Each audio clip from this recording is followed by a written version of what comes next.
Hey! Hi, everyone. Hi. Welcome back to Curse of the Crimson Throne. How have you been? It's like I haven't talked to you since forever. We've been trying to start for an hour.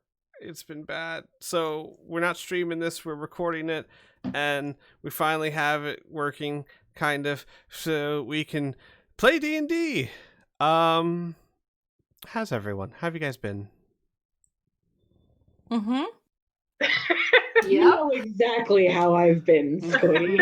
I know. Let me see if I can distract you all with a little bit of death. Maybe you give some, maybe you take some. I don't know. It'll be a surprise. It's like loot boxes. Last session, we spent in the sewers as the group recovered from quite a lot of chaos, running from the Grey Maidens and all that. You discussed strategy. You got a message back from Cressida stating that the Grey Maidens are taking ever more of the Crimson Guard's power. Oh, well, okay. We just lost Rhea for a few minutes. I'm Oh, here. you're here. Okay, I you're just here. Gotcha. can't do anything. Got you. That's fine. That's cool. Sorry, everyone who's watching this belatedly. I'm a little frazzled because technology hates me, and it always has been and always will. That's okay. We all love you still. Thank you. For now. So seriously, seriously, I really could not get through my week without these games, especially on Monday. I actually have a reason to look forward to Monday. That's nuts.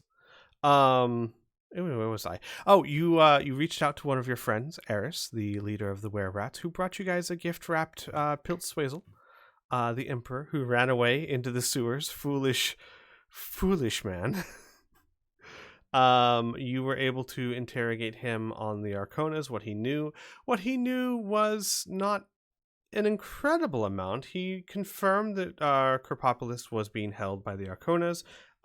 He confirmed that Jabber actually was spent once interred in the vivified labyrinth and escaped.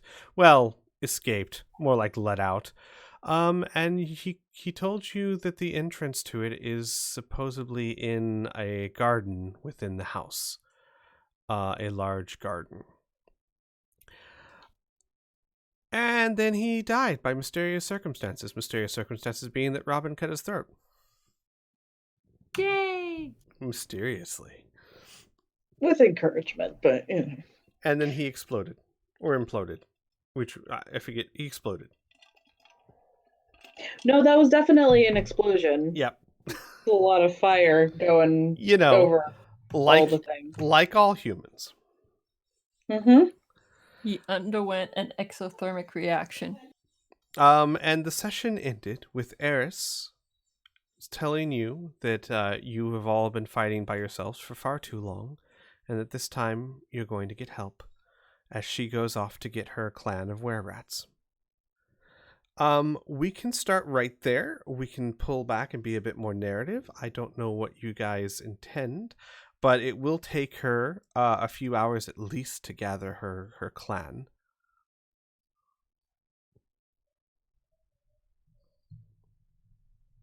So, do you guys want to let some time go by? Do you guys have things you want to discuss and do now? I figure we'll probably discuss and make some elaborate, wild, and crazy plan that we'll abandon in the first 30 seconds. I mean, that's the point of the game. To start, can I fill my flask of healing with the potion? Absolutely, I think we need some shopping done. Which type of potion? Regular, greater? Let me see if I have it greater. Nope, just regular healing potion. All right, regular healing potion it is. You took like 20 points of damage, right, Robin? I got healed a little. I got 16 at the moment of damage. I mean, Do you need a stronger potion? I don't know what the potion is for, mostly because I forgot. He's okay right now. Well, potions of healing are usually for healing people.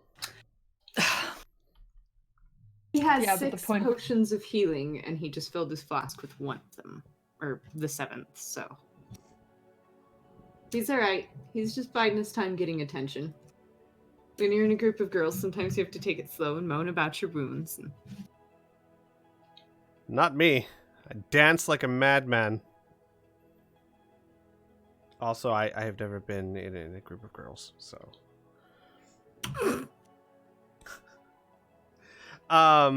Yes, you guys wanted to get some shopping done. You do have a merchant at your beck and call once a day. Though it's always good to know what you're requesting before he comes. Or you can always just tell him to surprise you too.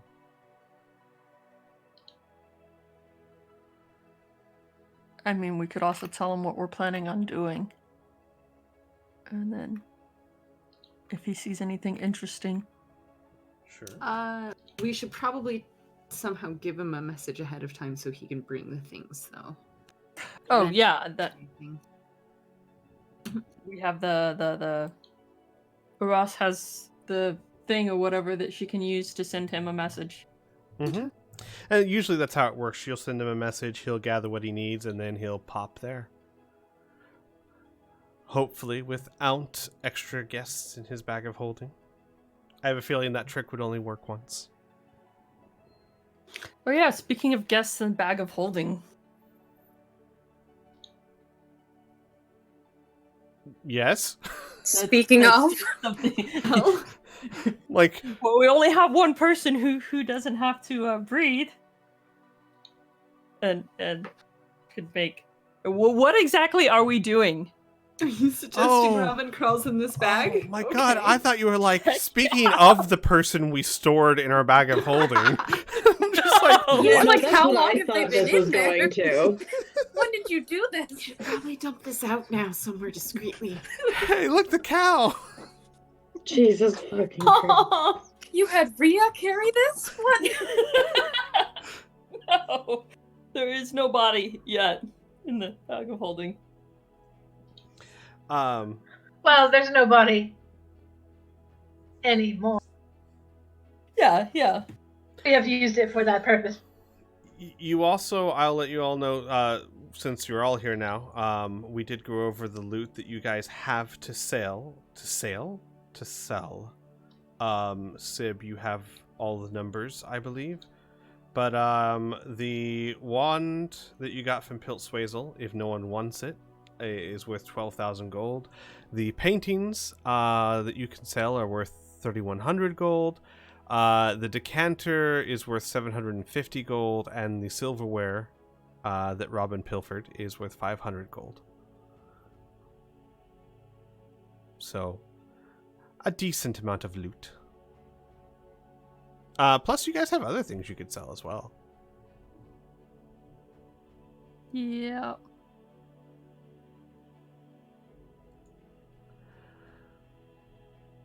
So, why don't we do this? You guys quickly get together a final idea of what you want to sell so that we have an idea of how much gold you can get from it.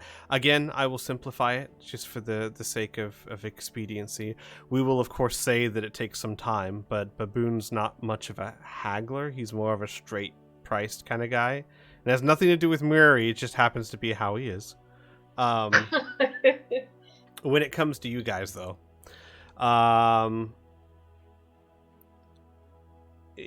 So yeah, get together a list of what you want to sell and maybe some ideas of what you might want him to bring that would be beyond the usual items, accessories, and things. And then just give him a call. But sure, so the prices for the Cloak of Resistance 2 and the +1 Mithril Chain shirt. Uno momento. I'll find those.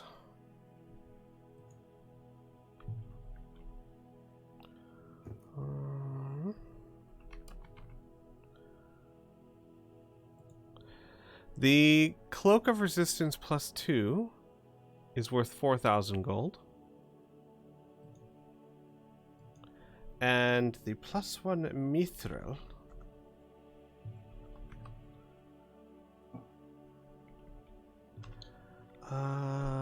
Mithril shirt, right? Yeah. Is worth 2,100 gold. Okay. So you guys actually got quite a bit of gold there. Yep. I'll go ahead and reshare this. Alright, do you guys want to sell all those? Do you want to sell the Cloak of Resistance, the +1 Mithril Chain shirt? Is there nothing that anyone wants there? No, I'm good. Alright. Also, I don't know if you guys talked about it. Do you want to trade out Aras, your set of armor, for a duplicate set that you have not worn? Yes, I want to do that. Charging battery. I would. Is that something that Aras would know about Robin? I guess. I mean, You'd probably have to. You tell you what, this is probably something better done in character. yeah, that's what I was thinking. Sorry. No, don't apologize. So if you people, are you guys okay with selling everything that was listed on there, including the sustaining spoon, +2 Cloak of Resistance, the mithril chain shirt? What does the cloak give you exactly resistance for? +2 resistance bonuses on all saving throws. Oh, So it'd be great if you don't have a cloak. I do not. Okay. Good lord, she's gonna have a +6 with before you even counter stats. If we're going on saving throws and a +2, my wisdom's gonna be +12. My charisma is +14. Thank you, that is all. Jeez.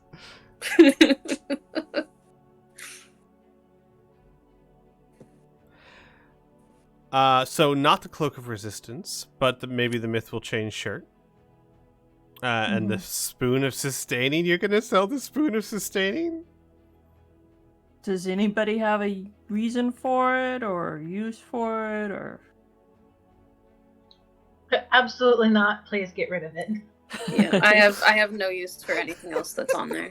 It insults Murray. Okay, then that You would joke. You joke, but absolutely does. Are we selling the Wand of Wonder?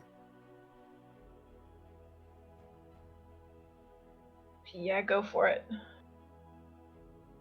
I mean, we don't necessarily have to right now. Mm-hmm. I think Amelia is the only one that can use it at the moment. Maybe. I'm not positive. So, like 90% sure.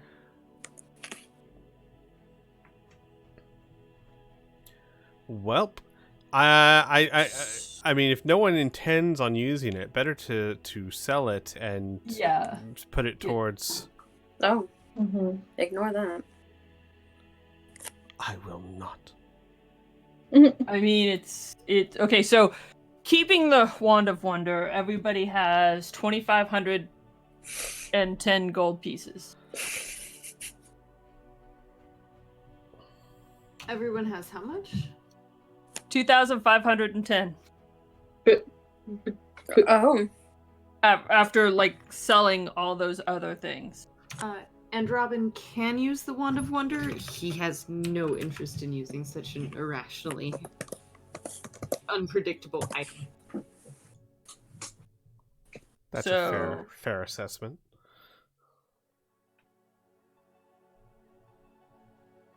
Okay, so right now, holding on to the Wand of Wonder, Just everything else. I'm getting rid of all the stuff in green on the sheet.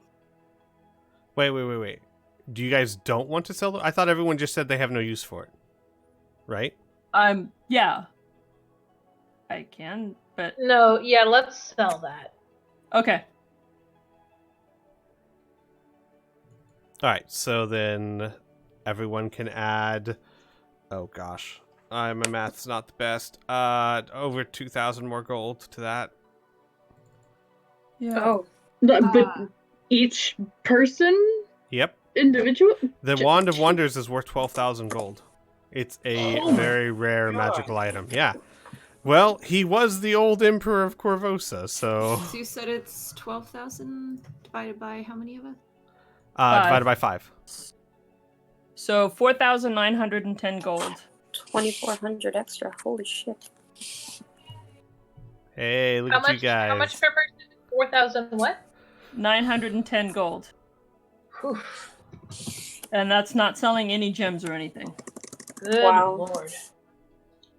Wait, Sweet. you guys have gems too? Do you want to go all out? Do you want to? I mean, are you guys using your gems for anything? Well, Do You look pretty. Yeah, before you sell any gems, do you have diamonds? no. We just Okay, have cool. a pearl, the onyx gems, which I still don't remember what those were. It's just a few pieces here and there. Okay. It's really Yeah, no, go for it. I'm going to be purchasing diamonds specifically for Revivify, so just didn't want you to sell those. No. Makes sense. All right. Go ahead. So, okay, after sorting all of that out, Aras is actually going to change her armor to the +1 breastplate. And she's gonna actually take her leather armors, +1 studded leather armor with materia, and give it to Robin. Say, look, I mean, you need this more right now than I do. Yeah, do you want me to hold it for you? No.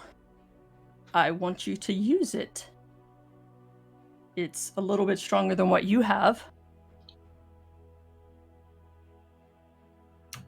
He very carefully eyes it and then eyes you and judges your size and then judges his. It's magical. It'll adjust. He looks very uncomfortable. You are telling me to wear it? Well, yes. I guess I am. This isn't a gift. I'm giving this to you. And, Ross will look over at Rhea. And, look back to Robin and say, this is me ensuring that you're going to be well outfitted and keep her safe. You can't really protect anybody if you're dead. Or... You're not, gonna ask this back for some inopportune time, are you? No. It's fine. If I need it again, if I need leathers, I can buy another set. I think, I don't know, right now with this target on my back, at least for the time being, I think I might want to be in something a bit sturdier.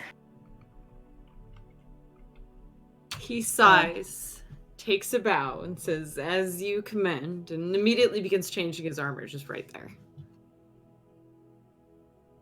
So it's +1 studded armor that's already been fitted for materia,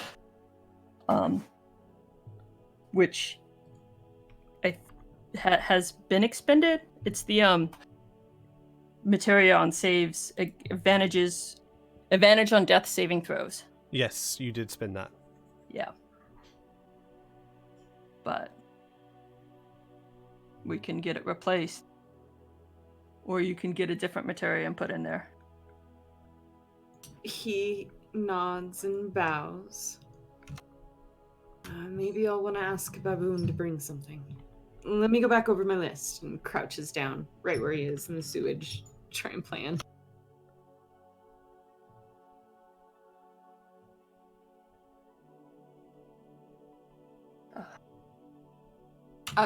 Thank you, Ross. Just keep her safe. That's all I care about. Nods. I'm not careless with my mates.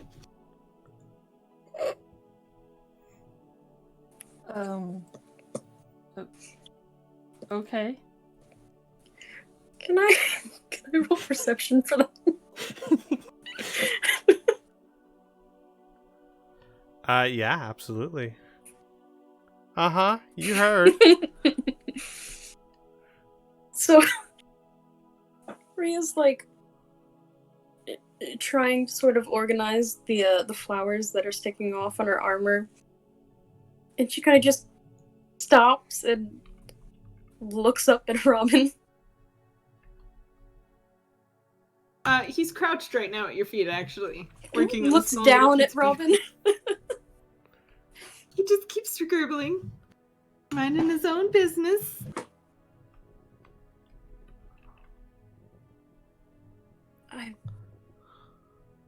What? Oh, Ross gave me this armor. I'm working on notes. He shows his list. No, you said, after that?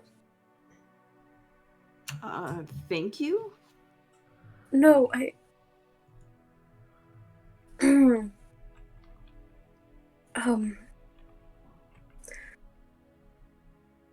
maybe I misheard, but something about, me?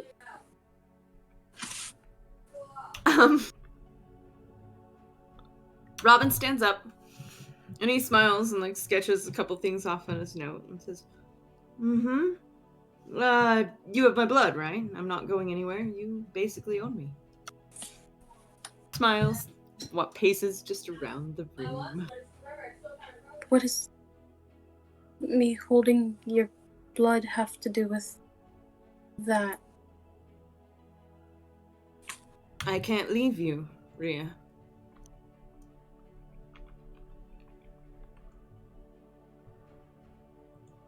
Sorry, it's a cultural thing you wouldn't quite understand, but I really like to take it seriously, so if you don't mind, just ignore everything. I understand your situation with Shala, primarily, and, like, just kind of backpedals a little bit, waving his hands in front of himself.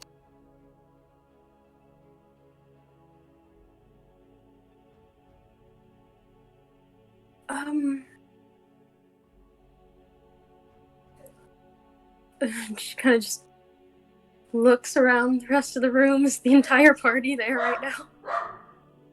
I think it's us and a middle cat. Yeah.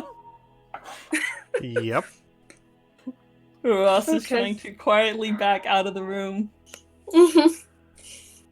Hold on. With her.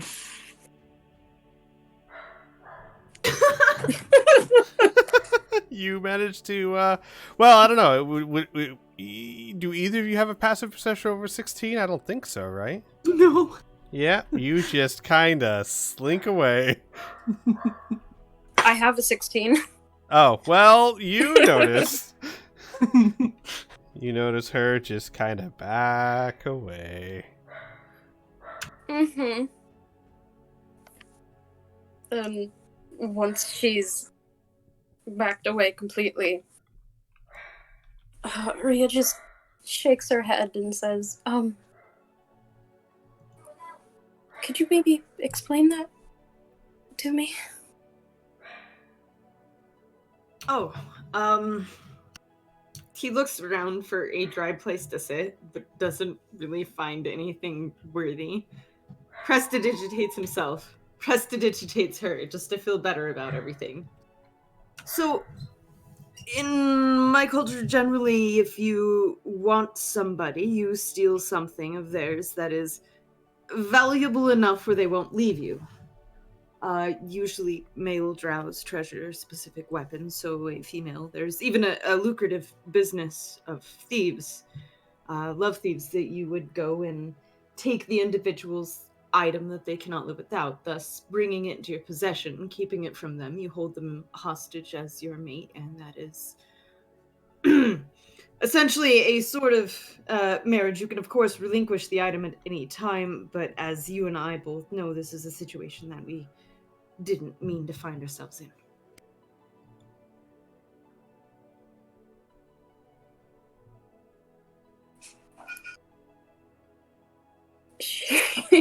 She nods slowly and kind of looks away, shifts a little bit uncomfortably. So we're married, essentially. Temporarily. Accidentally, yes. You don't have to, of course, consider that. It's not any of... He turns really purple.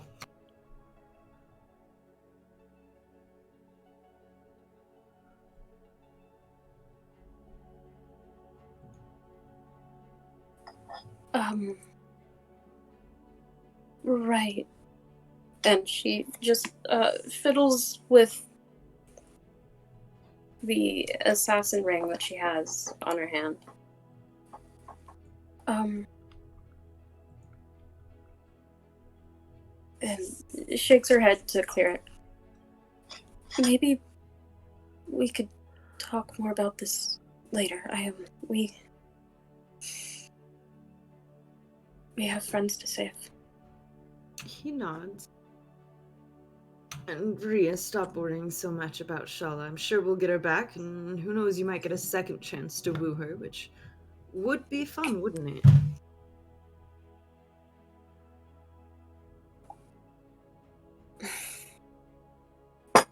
I don't know how to feel about that. He smiles. Come on. The same chance to woo the same girl over and over and over. I mean, wouldn't that be nice? But at least their opportunity is only one. And I'm sure if she liked you then, she'll like you now. You're concerned about this whole turning you against thing, and he kind of waves a hand dismissively. I think your worry's ridiculous.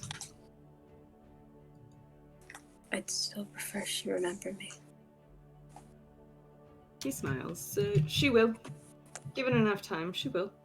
If she's even bothered forgotten. I mean, you said she's smart, right? Yes. So she's probably put a piece of herself away for you.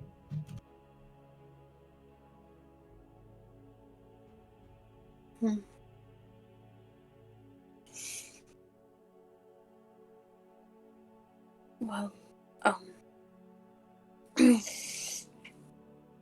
thank you, Robin. He shrugs. Don't worry about it. Crouches back down at your feet. Continues scribbling on his knee.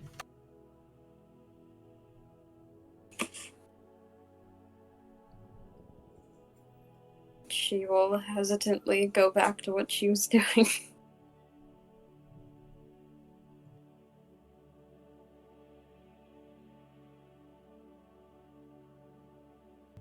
Everyone, if you can give me just a moment, I'll be right back.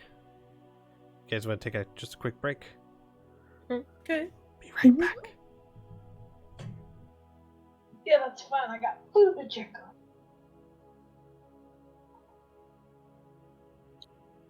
Do we have like a massive shopping list? No. Okay. I mean, I guess we could brainstorm some stuff to purchase. I'm offering to type if anybody wants to list. Yeah, did you ask Squee about the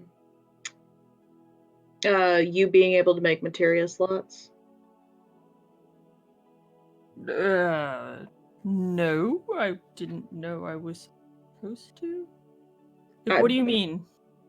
Well, I asked you a while back if you would have been able to make the brooch that the butterfly brooch into something that can hold materia. Oh. Well, it is excellent quality. And it was for... We can ask him when he gets back for spellcasting materia or... Okay.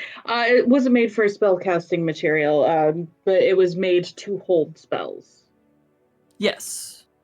But because it's masterwork or excellent quality, I think I would you could just pay the cost to upgrade like materia so you could have materia be fitted into things. Am I making any sense at all? Yeah, no, that makes sense. Okay. Cricket, get out. Goddamn. What material was inside of the armor you gave? What? It was spent, Okay. but it was a tier 1 materia. Yeah. For advantage on death saving throws. Yeah. Kind of important. Mm-hmm. Yeah. For some reason, I feel like we all need materia of cooling. Because, resistance to fire. Because y'all need a chill. Jesus fucking Christ. No, not us.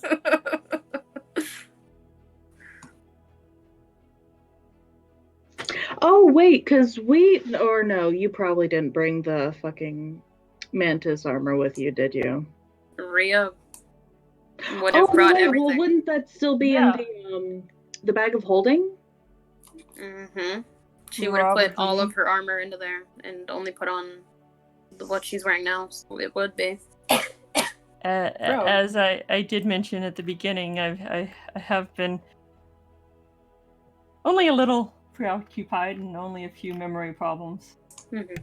I've considered having Rhea wear it, but I'm not entirely sure how I feel about them. Hello. Yeah, considering it just immediately disintegrates your body when you die, we don't want to play with that pills.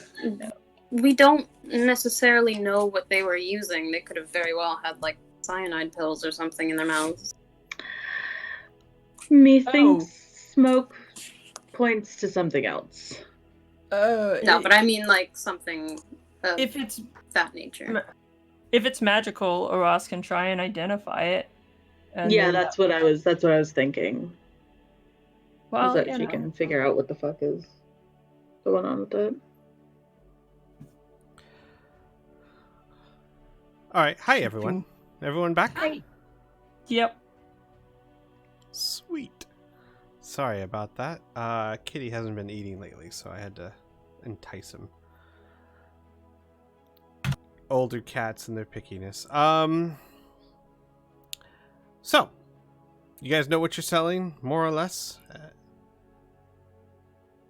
No. No. I thought Robin. What? Okay. Do you know what you would like to purchase?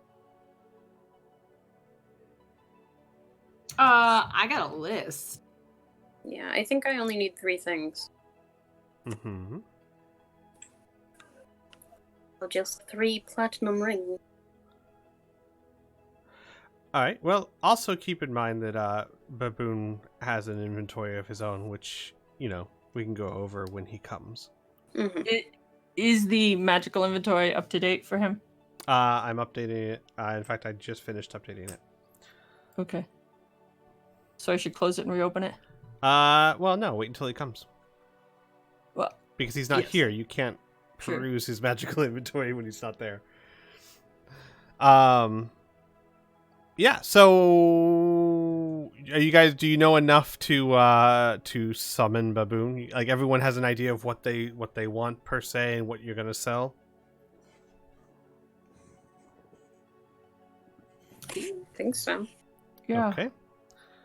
All right. Well then, who would like to do the honors? Doesn't have to be a Russ, but I mean, if you want to.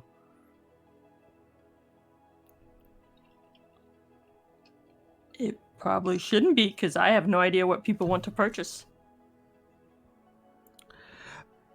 Or look for. Well, I'll tell you what. I'll make this easy. We don't have to roleplay you calling Baboon. Because basically it would literally just be, hey, Baboon, can you get this and this and that? So if you all in Discord, much like Wings just did, post what you're looking for, he will bring it if he has it, plus addition to other stuff. One of you contacts Baboon, and it takes about 20 minutes or so.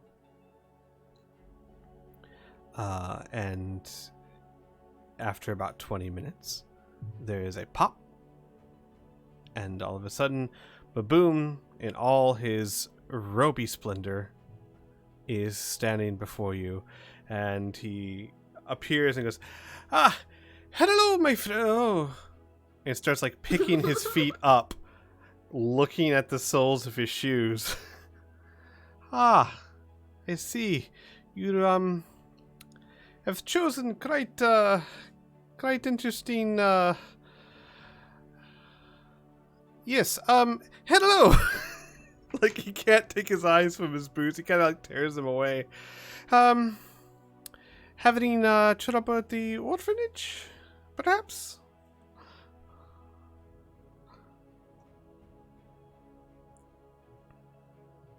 It wasn't quite the restful retreat we needed. This is a bit more out of the way, where prying eyes don't know where to find us. I see. Glowing eyes and grey maidens. Well, beggars cannot be choosers, right? Well, you asked for me, and I have come. I have brought most of what you requested, as well as quite a few things that I think might be of benefit to you. Also, there was mention of items to sell, yes? Yes. Excellent. Well, will you be wanting that in gold or credit? Either one I'd be happy to do. I think credit. I don't really want to be lugging a lot of gold. Anybody have a preference? No. I guess credit it is. Excellent choice. Excellent choice indeed, my friend. Well, and he'll start kind of going over some of the items. Oh, these. Yes, I remember these. Oh, very, very good painting. There's a little bit of scarring here, but I suppose and basically he'll kind of haggle a little bit, not very much, but grant you guys the amount of money I was giving to you earlier. To get a couple things out of the way, Robin, he has incense. He has more than 5 in case you need it. He has up to 10. He has 2 alchemist fire. Do you still need the studded leather armor? No, I don't. I'm good with the rest. Gotcha. She gave me for now. He has only 1 acid vial. You got a little lucky there. And he definitely has the materia that you requested. Rhea, he has 4 platinum rings that he puts out in front of you so that you can choose from them. They all look different. They're not the same type of rings. They're different styles. One is just a solid band. Another one is a band with intricate workings on the top, and 2 are what look like platinum rings that have a set in them, like a seat for some jewel or gem to sit in, but there's nothing there. Almost like it's an unfinished ring or a ring that had its gem removed. Mm-hmm. But you can choose what you would like from there. I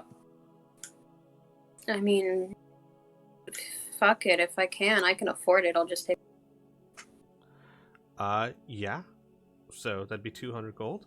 Mhm. Ross, you're wanting to modify the +1 breastplate to hold the materia? Yeah. Okay. That is definitely something he can do. It's going to take him about half an hour or so. But he can certainly get that done for you. Just make sure to mark off the gold. Okay.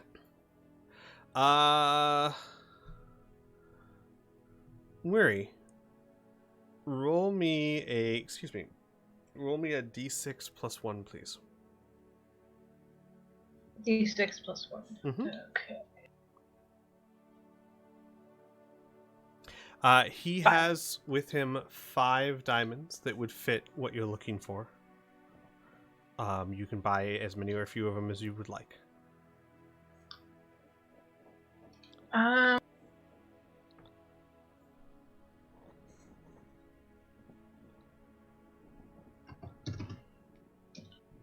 on, I'm doing some math here. And he says, in addition, my friends, if you'd like to peruse what I've brought in my bag, I have some new items. I went collecting a little bit in hopes of restocking and providing you something that you may find useful.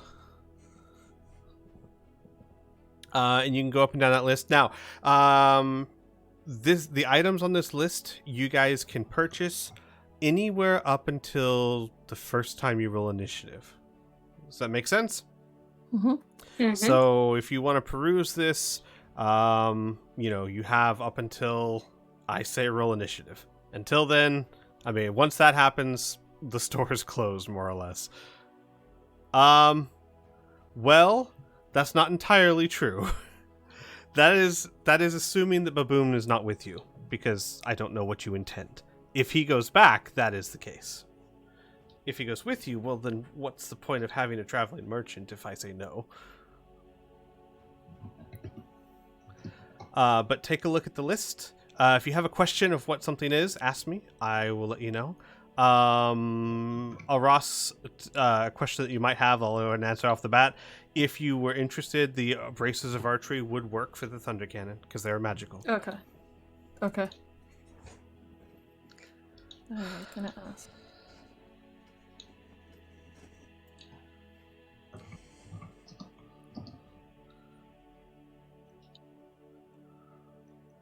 He also has any materia that you guys may want to replenish. And he then says, I also attempted to see if I could find another one of those lovely elemental gems that summon that rock monster. Unfortunately, they are very, very hard to come by. I was unable to find one. However, I may have an alternative for you. Oh?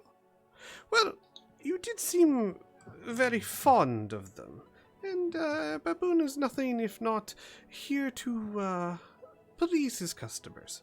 I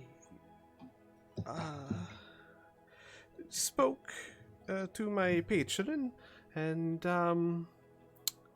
well, it turns out that my patron happens to know this earth elemental, the one that you summoned, and I may have been able to granted the ability to summon him.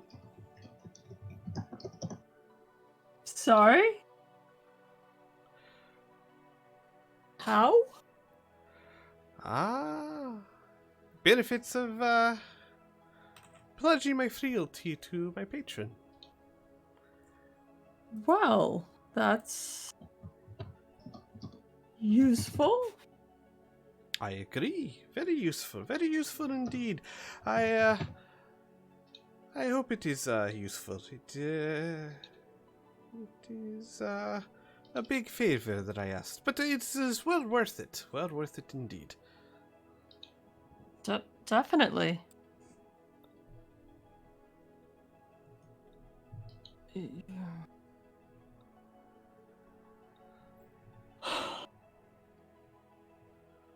So, you're not busy, are you? You wanna go on a trip with us? I suppose that depends on where you're going.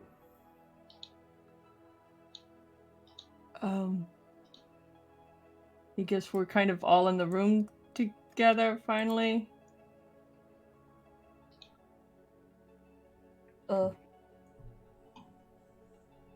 Amelia and Maury, are they in the same room?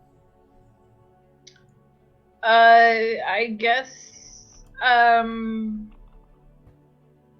we can say that I had wanted to burn a healing on Amelia anyways because she did take 22 points of fire damage. She did. So we can say that I will use one of my beads to heal her, and then we can say narratively this is about the time that we're getting back. Narratively, this is So what? we are now entering the room. How about that? Oh, gotcha. I guess Amelia's being pulled in by Mwiri, so yes. Let me figure out how much healing to give you. So give me just a second. So yeah, I did some rolling. Unfortunately, there were no more elemental stones. However, you all got to 9th level, including Baboom, and one of the Eldritch invocations that he could request is Minions of Chaos, the ability to summon an elemental with your spell slot once per long rest. That's amazing. Pretty awesome. You will find that in his updated list of services. He did that for you, Mwiri. Right. Oh my god. Accept his love. Christ. He did you Yeah, one better she's- than proposing with No, a rock. she's just now getting into the room. She doesn't know he did that yet. It's even better. He beseeched a unicorn for the power to summon an elemental for you. Oh, That's Lord. amazing. Just marry the man already. She has to figure this out first. Yeah, she doesn't. She doesn't even know this is flirting technically. Actually, it wouldn't be that hard. Mary, my sweet, I was Oh, just Jesus telling Christ. your friends how I do great hemming and hawing and no small amount of sacrifice to myself. I've acquired the ability to summon not just any earth elemental, but that exact same one that you cast last time. He seems rather fond of you. His name actually, I was told, is Greg.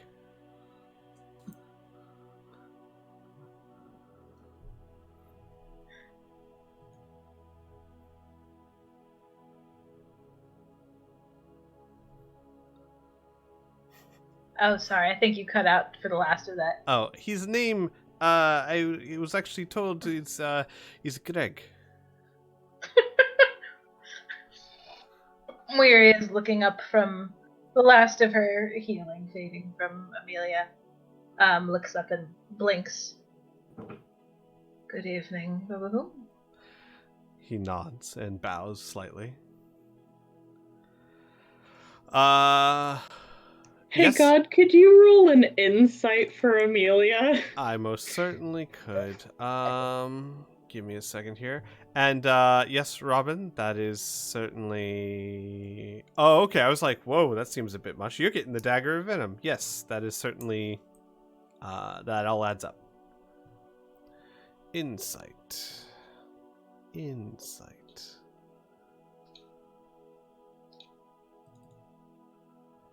23. What are you trying to incite? Amelia's not like she doesn't know how flirting works. I mean, she knows how flirting works, but she doesn't know how flirting works, and she's trying to figure out like what is going on here. I'm guessing she figures out pretty easily. It is very clear that Baboom is trying to impress Muri.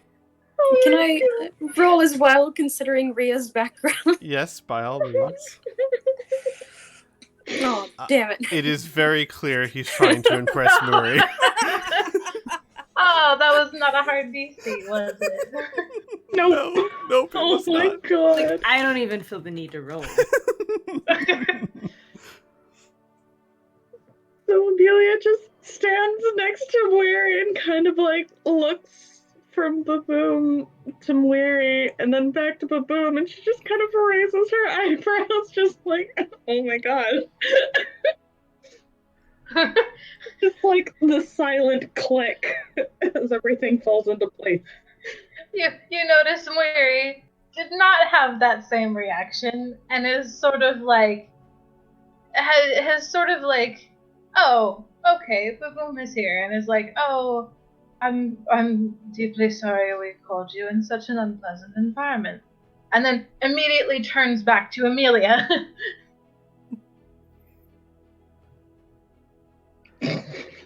Oh my god.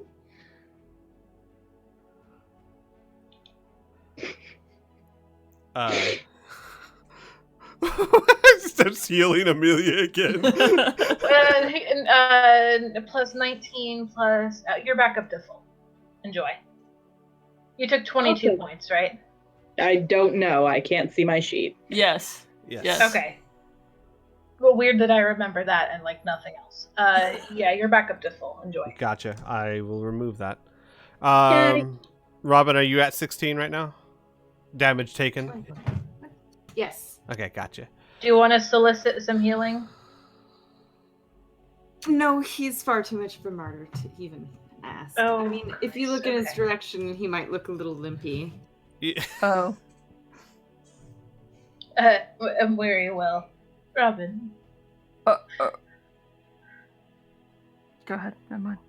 Oh no, just we'll sort of give you an appraising look. Robin. May I? Smiles, holds his arm out. Oh boy. I forget how much I need to do for that.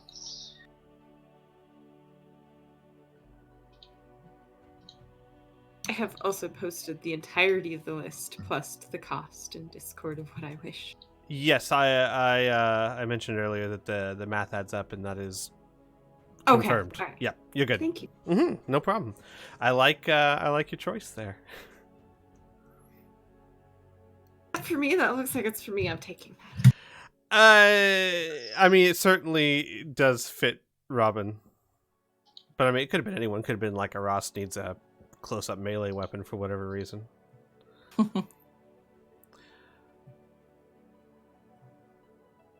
18 points of healing, Robin. Speaking of, Gosh, he's full. Ross, would Yes. you mind if I spoke with you privately, briefly? Okay. And he starts to go out this way, and then sees that there's like sewage water out that way, and goes, maybe this way. Maybe back here, yeah, and she'll show him to the sulking room. And he looks around to make sure that he isn't followed. Does anyone attempt to follow? No. No. All right. Annika, Amelia, Robin. No, not really. I'm being attentive to Ria. Gotcha.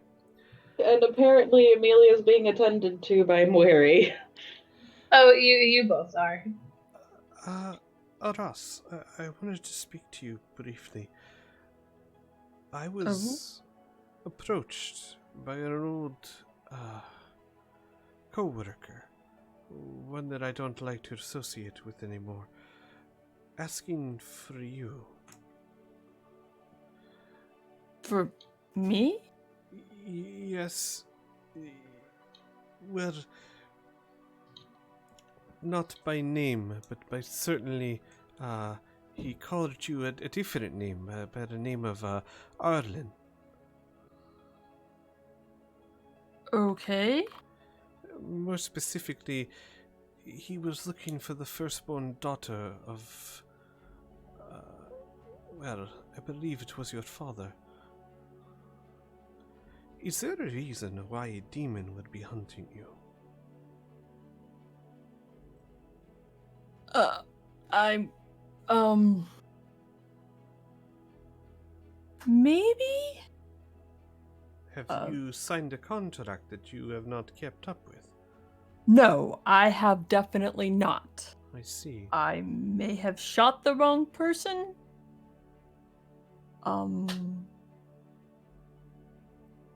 Well, this was more a matter of bookkeeping. Perhaps a member of your family, your father, perhaps, or someone else.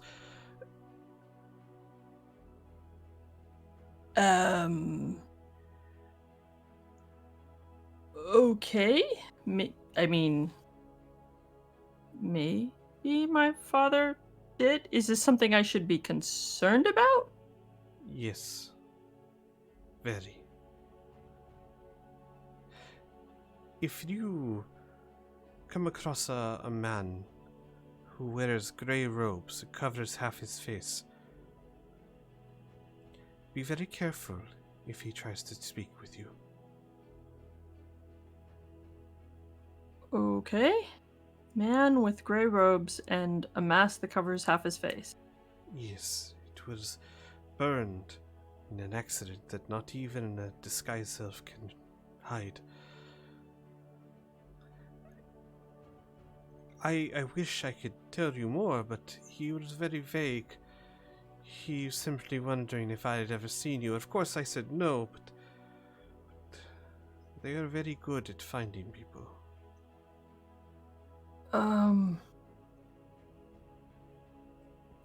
So safe for a moment, this man in the gray robe and the black mask was looking for me. Because of something my father had done. This individual is sent out when there is a debt to be paid. And what that debt is varies. Could be something as small as perhaps a finger or a limb, or perhaps a favor. It could be as big as, well, it is not uncommon for parents to sign away the souls of their firstborns.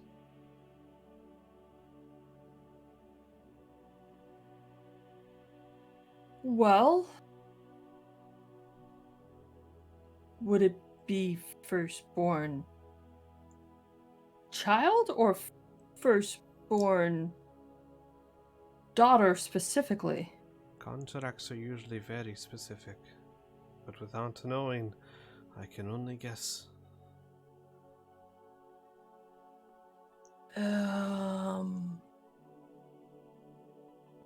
But he said specifically the firstborn daughter of... He nods. That is what I thought of a contract. It is a very specific request.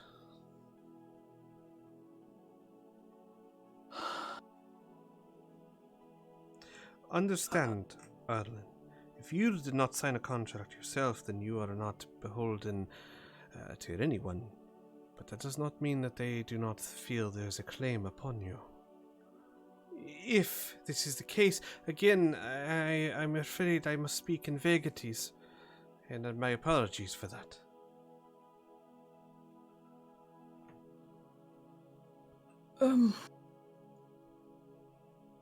Okay. Aras, I will do what I can to find out more, but that is not my world anymore. I totally understand. I appreciate it. He nods. For the time being, just be careful and be observant. I will do my best. He nods. Thank you. And he Mhm. drapes an arm around your shoulders. Anytime.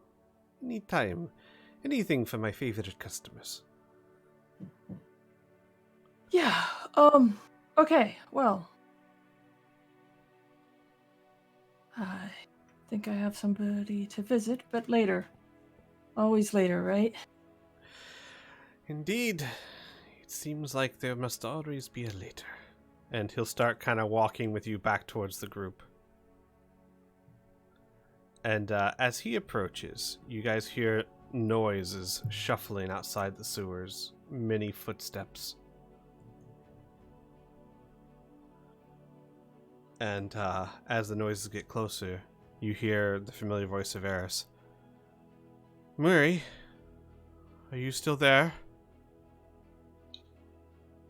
Moira looks up from where she's been fussing over Robin.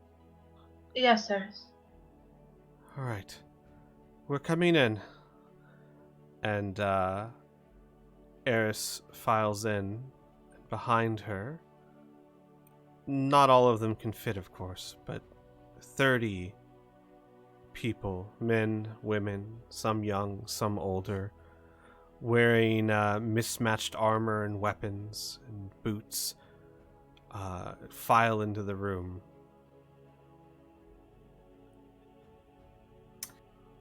Oh, good.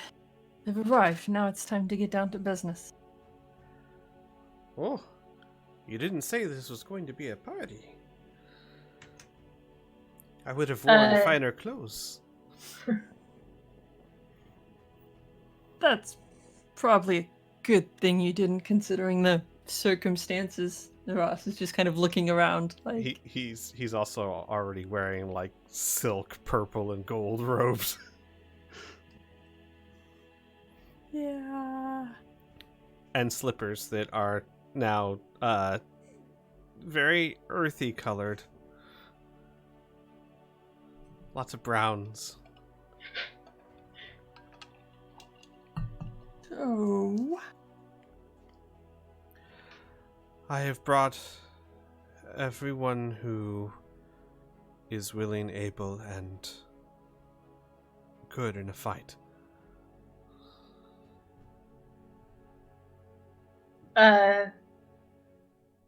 Murray has gone still. And she looks over the crowd of people, making eye contact with several of them. Murray, And roll me a perception check. Oh, go ahead. Roll me a perception check.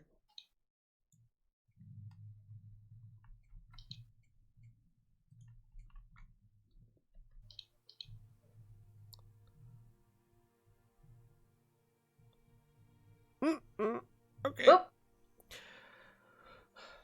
Oh, wait. No, that's fine. That's the DC. Murray, your perception's high enough that even on a 1, because there are no critical failures or successes in skill checks. Thank God. You recognize one face in particular. Give me a second here.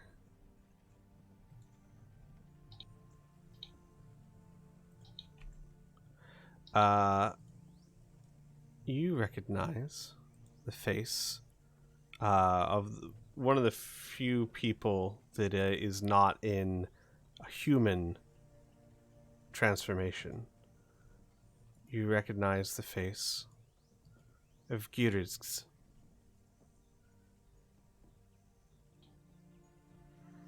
Standing in his rat form in the middle of the crowd, head kind of ducked down.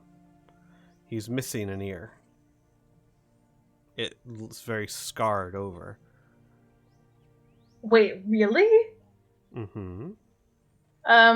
So Murray will look over the crowd of people and open her mouth like she's about to begin talking, and then stop and turn back and look at Griggs and very carefully approach him.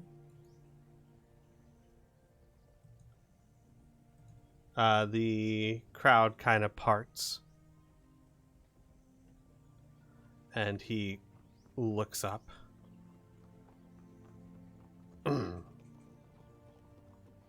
What?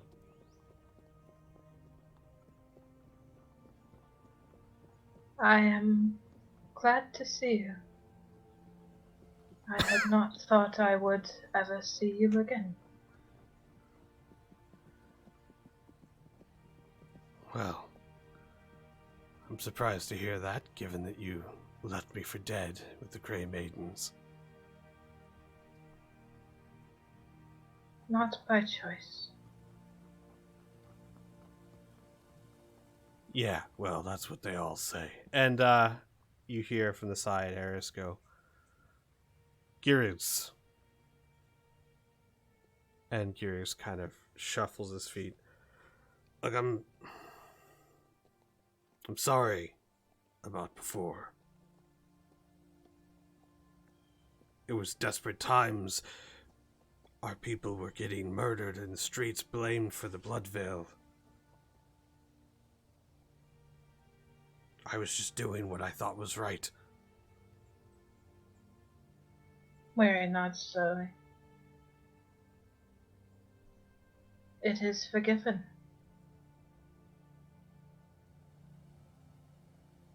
Right. Well, well, then I guess I can forgive you for leaving me there.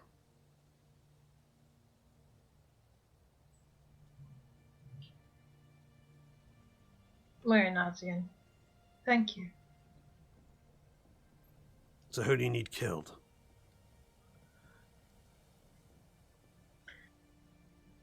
Oh, one noble family by the name of Arconus.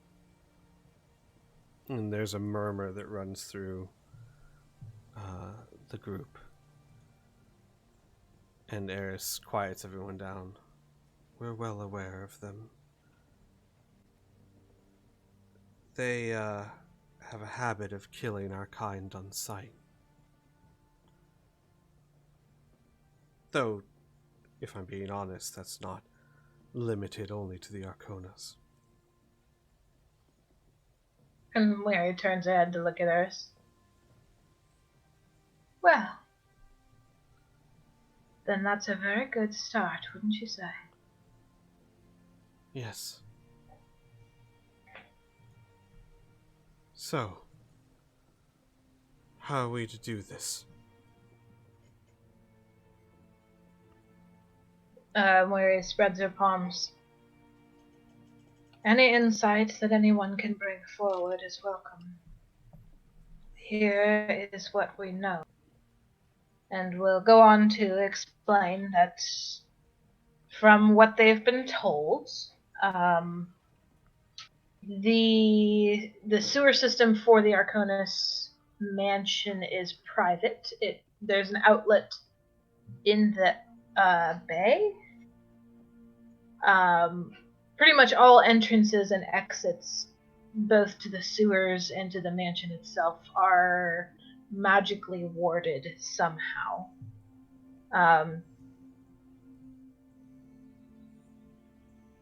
That the staff, from what they have heard, is very well trained, very close knit. They don't accept new people.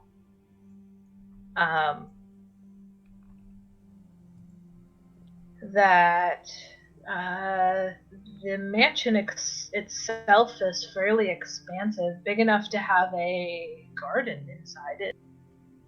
And that there are probably several layers below the ground that might even be below the sewer system. That last part is speculation on Larry's part, but if there's a labyrinth down there, it's probably not above ground.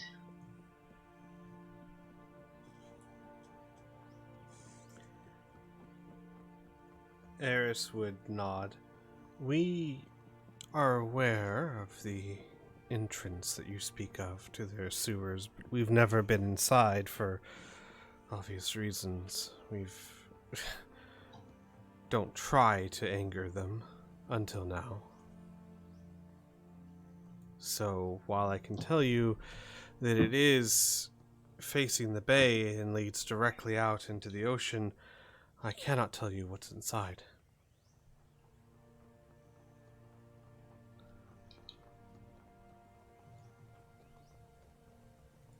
I nod slowly. So far, that's everything anyone has been able to tell us.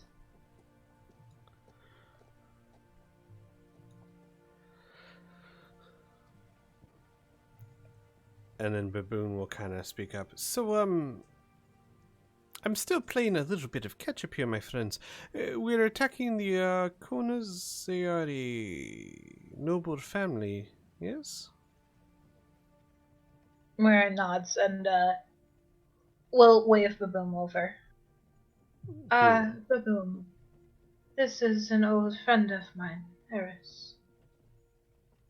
This is, and she opens her hands to encompass the rest of the people in her room, her clan. Ah, very pleased to meet you, Eris. And they exchange greetings. Of course, Baboon excessively polite. Eris, in her kind of gruff, just kind of nods and says hello. And we will go on, sort of catch Baboom up. Will sort of gloss over what happened with them, as there are some pieces she is also missing. Gotcha. I mean, he was there for majority. Mostly what he's missed is the interrogations and the run from the orphanage, and so it doesn't take long to catch she up. will. So she will. She will very quietly pull him aside and say, "The Valentine family was spying on us while we were in the orphanage. Anything you said while you were in there might come back to haunt you, and I am sorry for it." He takes a moment to process what you said. Mary's my sweet, you have nothing to apologize for. It is unfortunate, yes, but perhaps we should have been wiser, all of us. We're dealing with the Valentines after all. She nods slowly. They will know about Brunhilde, and they will know she has your phylactery. He nods. Well, Brunhilde is currently safely under the watch of the Crimson Guard in Cressida. I wanted to make sure she didn't go sneaking off, so she's about as safe as she can get, and probably far safer than we are. Moira's eyes crinkle up at the corners. Have you checked your bag of holding, just to be safe? Oh, trust me. You can't fool me twice very often.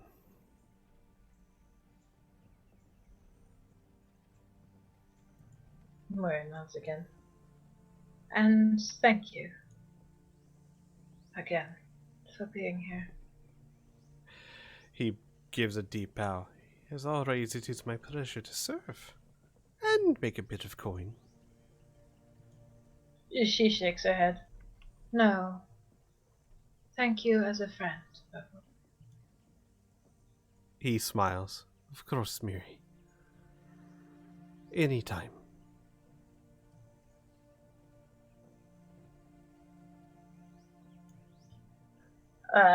So he's, we're gonna say he's pretty much caught up, right?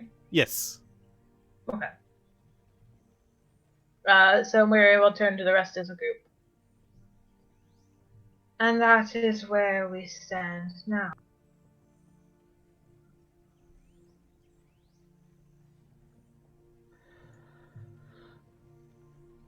And Eris goes, so...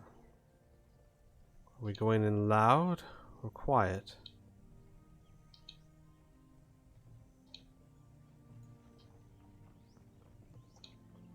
A good question, to be honest. From what we've heard, most every entrance into their house is fairly well armed.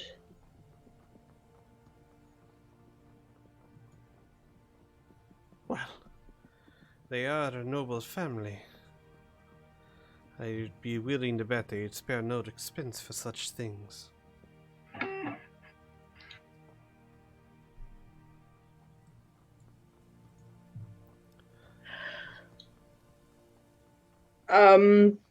Amelia pauses for a moment and looks over at Moiri and Ria. Do we want to try at least a diplomatic entrance?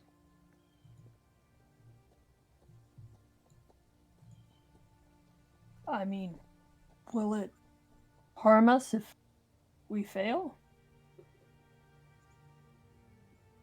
Considering it will essentially be telling them where we are and that we plan to go in, it would definitely give them the advantage. What exactly are you thinking? I don't know. But Swazel said that there was, I don't know if you would call it a rift between the Arconas, but they certainly seem intent on one-upping each other. I don't know if that's something we can use to our advantage, but... And she kind of lowers her voice to keep it to, like, just the main group. One of the visions I had,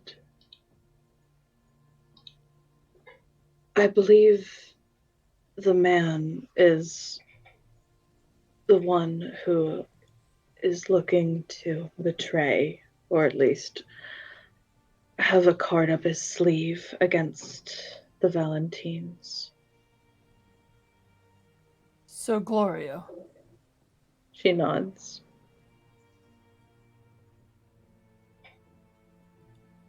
Because he was the one who was complaining, right, in the vision? Or I believe he was complaining. Correct. He was the one that was complaining. Yeah. Gloria. Um, The public head of the Arcona family. Yeah, so she'll kind of give a brief description of the vision of him kind of bitching about playing host.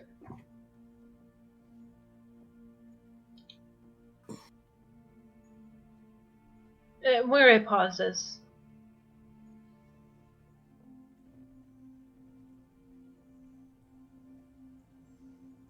So, in the vision, the only two Valentine present in the estate were Camille and Charlotte, correct? I believe that was the case. Well, the only ones you saw were Camille, Shala, and Gloria. You were in a room, or they were in a room alone. Yeah, so Amelia kind of shrugs. Those were the only three that I saw, and granted, this was a very short vision from someone's perspective outside of the group.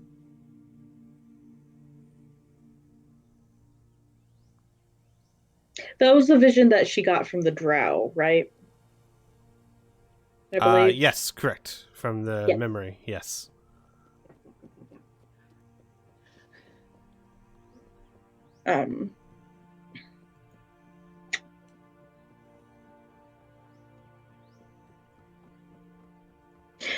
Yeah, she just kind of shrugs. If we want to attempt some kind of diplomacy, we could try and appeal to him, but I don't know exactly how we would go about it.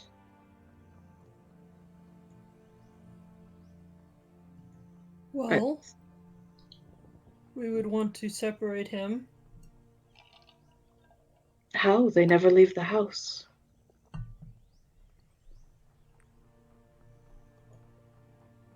If we were to do anything, it would essentially have to be just waltzing up to the door and offering to negotiate. I don't know. It's not exactly. She pauses and kind of rubs at her eyes. I'm not sure. Well, I mean, it's not true that they never left the house. I mean, we did see them at the banquet. Yes, but again, that was a banquet, and we're all stuck in a quarantined old Corvosa. I can't imagine they're really that interested in leaving the house if they don't have to. I imagine they are in an excellent position to wait this out. What would be important enough that he would need to leave the house? I mean,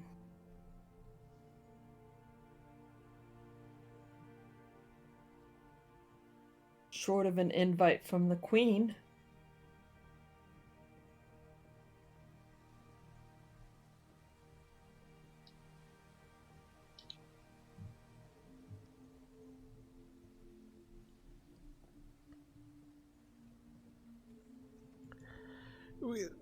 And Baboon speaks up. Would it perhaps be helpful if you knew where he was, perhaps? I'm not sure if this will help or not, but I've recently practiced a little spell Scrying.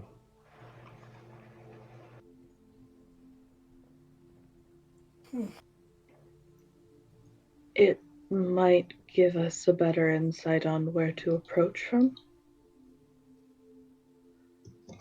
Amelia kind of shrugs. I'm still new with the spell, but it would allow me to see and hear a person, an object, or a place. Unfortunately, the place would have to be something I've seen before. A person, it helps if I've met them, at least seen them, or have an object of theirs. But I can try it on Groyo. It would be just harder to do. If. Mm-hmm.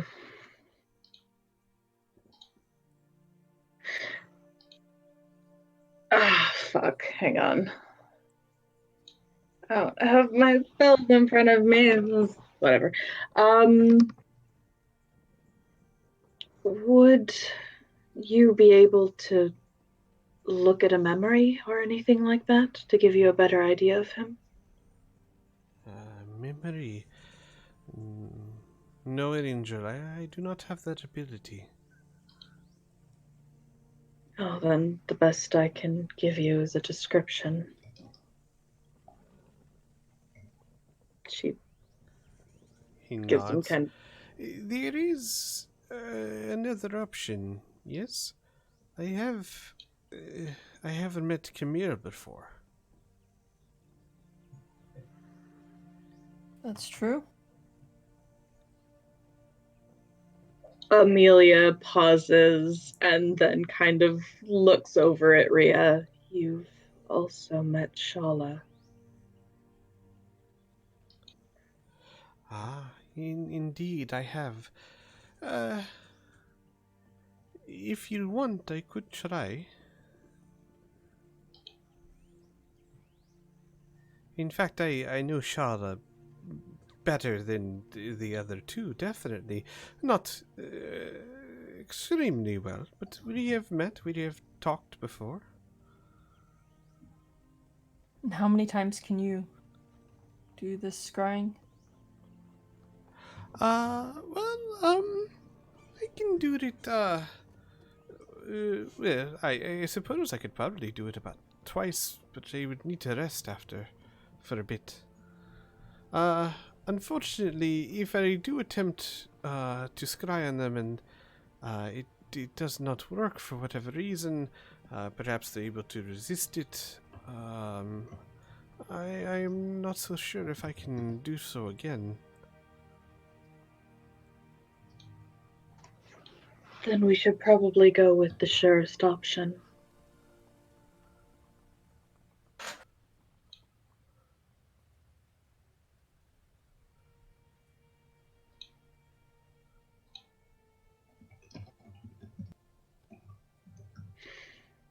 And he kind of looks around. Would you want me to? I know it is a bit of a sensitive subject.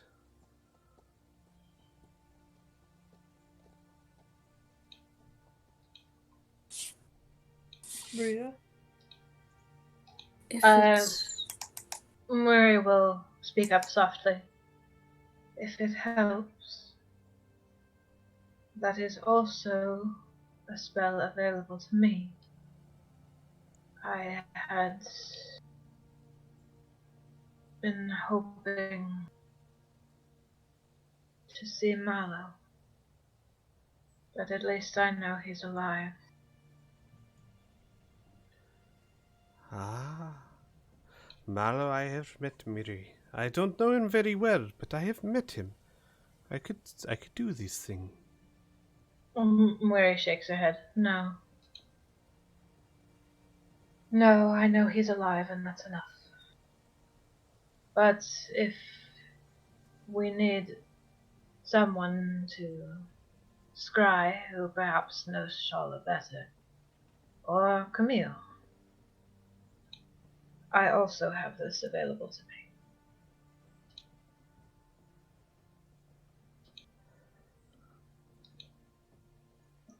Well, to be truthful, Miri, you would know Shara much better than I would.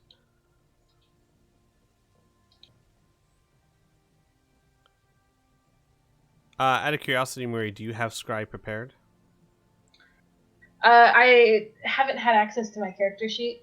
Can I have a minute to rearrange my spells because I just took a long rest? Yeah, sure. Okay. To be fair, I did take Mallow's feather because I was planning on scrying him. Yeah, no. I did specify that. You did indeed. And Baboon would nod. He'd say, honestly, if you have the capability, first of all, I'm extremely impressed. I had to work hard to draw that kind of energy. Secondly, you know, well, I suppose you would know both of them better than I would. I only saw Camille. You'd have spoken with her on more than one occasion. And Shala, in a very dry voice, where it says, "For good or ill, yes, I have." and he'll nod. So, while I would very, very, very much love the gold, I think it would be better if you were to do. Moira nods slowly. And you hear on the side, we're getting paid for this? Shush, no. Oh no. Oh no, I feel bad. Yes, I can. Let me make sure I have that ready. So the question would be, do you want to scry and on who? Yes. Yes, and Hardy, my vote would be for Camille. I think that's a really good idea. Yeah, if you're going to be doing the scrying, then my bet's on Camille. Sure. Okay. Oh boy. Okay. Okay. All right then. Weary. If you want to do that, unless you already have one, which I don't think you do, you're going to have to spend 1,000 gold on a crystal ball or a silver mirror. Or silver what? Silver mirror. Basically, you need a focus worth at least 1,000 gold. Could be a crystal ball, a silver mirror, or a font filled with holy water. Okay, I can do that. Give me just Mm-hmm. hold on. I took money off my sheet that I didn't need to.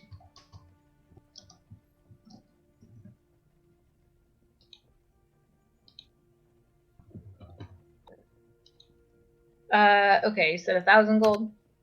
Yes, ma'am. Oh, boy. And the thing is, This it is won't work. consume it. It's just something that you need to have. So once you buy Okay. it, you'll be able to use it for scrying as many times as you want. Okay. That I can do. I will knock it off my sheets. As Baboom has one that he was planning to use himself. He'll be like, of course, I'll be more than happy to sell it to you.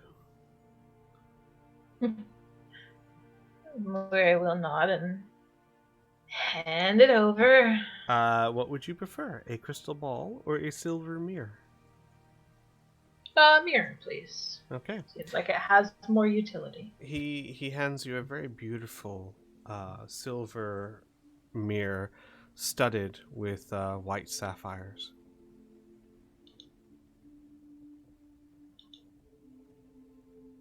And he says, it is has a very small permanent enchantment on it that makes it basically impossible to break or crack. A good thing for mirrors, I've heard. Okay, add it to my sheets. Alright, we're gonna do this damn thing. Yeah. So, first time doing scrying. Yeehaw. Weary, What? just so you know, let me explain real quickly how this works. You can cast a spell, and you can see and hear the target if they succeed, or if you succeed, or technically if they fail. Everything around them is kind of generally, it's focused on them. You'll be able to see things, but it's not like a crystal clear camera. It's more of a you'll be able to see context clues around them and hear them, but I'll explain more if you succeed. Considering that you are familiar with the target, you know the target well, they have a -5 penalty to save against your spell. Okay. You don't can by only do this chance once. have any items of Camille, do you? We do, but it's looking back. Yeah, but you do have an item if you really want to make sure that goes through. I mean, does she have to be directly touching it? Because she can just hold it in the snuff box. Yeah, it is in a box. You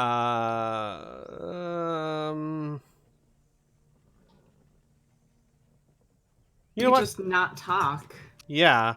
I would say you'd have to hold it, but you could like enclose your hand around it so it can't see anything.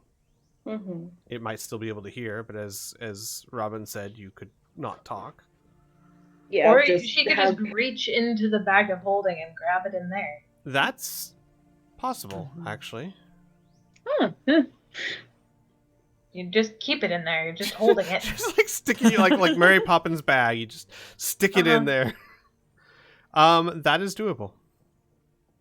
Done and done. Okay. That would give her a total of a -9. Oh, okay. So she has to make a wisdom saving throw. Give me a second here.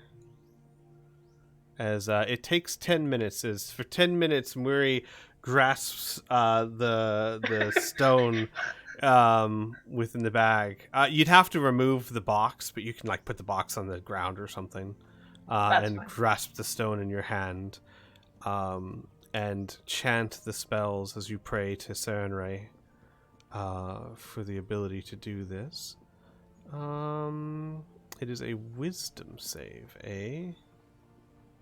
We should probably tell the were-rats just pop a squat somewhere. yeah. Yeah, Cool it for a minute. Eris will keep them under wraps. Or not under wraps, you know what I mean. Oh, whoops, just the one. Just the one. -9. So 19 minus 9 is a 10. What's your spell save? I believe that's pretty something insane, isn't it? It's hang on, let me check. Weary, your spell save It's definitely over a 10. definitely. Yep. But now I'm just curious for my own sake. What is it? 8 plus proficiency plus. Yeah, 8 plus 4. Proficiency plus your wisdom, I believe, for cleric. Yeah. Correct. Yeah. So 17. 8 plus 4 plus 5, so 7. Yeah, definitely she fails. Yeah. Do they know that they made that save? No. They only know if they succeeded. And then they get the choice of letting you spy on them or not. So, no, if they fail the save, they do not currently know they're being watched. Nice. Okay. Get a taste of her own fucking medicine. Oh, well, let's see what I see first. Hold on. So, Weary, you close your eyes as you say the last words of the spell and you focus on Camille. And your vision starts off very black and then starts to brighten until the edges of your vision are very blurred, almost as if you're staring through a lens. And you see a room lit by the light of windows from the outside. And below you, you see the form of someone hunched over. By their dress and their hair, you make it to be Camille, as if you're watching from above her. She's flanked on either side by 2 red mantis assassins, and in front of her stand several gray maidens. She's doing something. It's hard to tell at first, but there's a jerky motion, and then you hear grunting. And you focus more, and you realize she's stabbing something over and over and over with a silver dagger. This goes on for about 15 to 20 seconds. Finally, with a sigh, Camille stands up and brushes hair from her cheek, dripping in sweat. And as she stands up, you can see, on the floor, dressed in fine blood-stained clothes, the form of Gloria Arcana.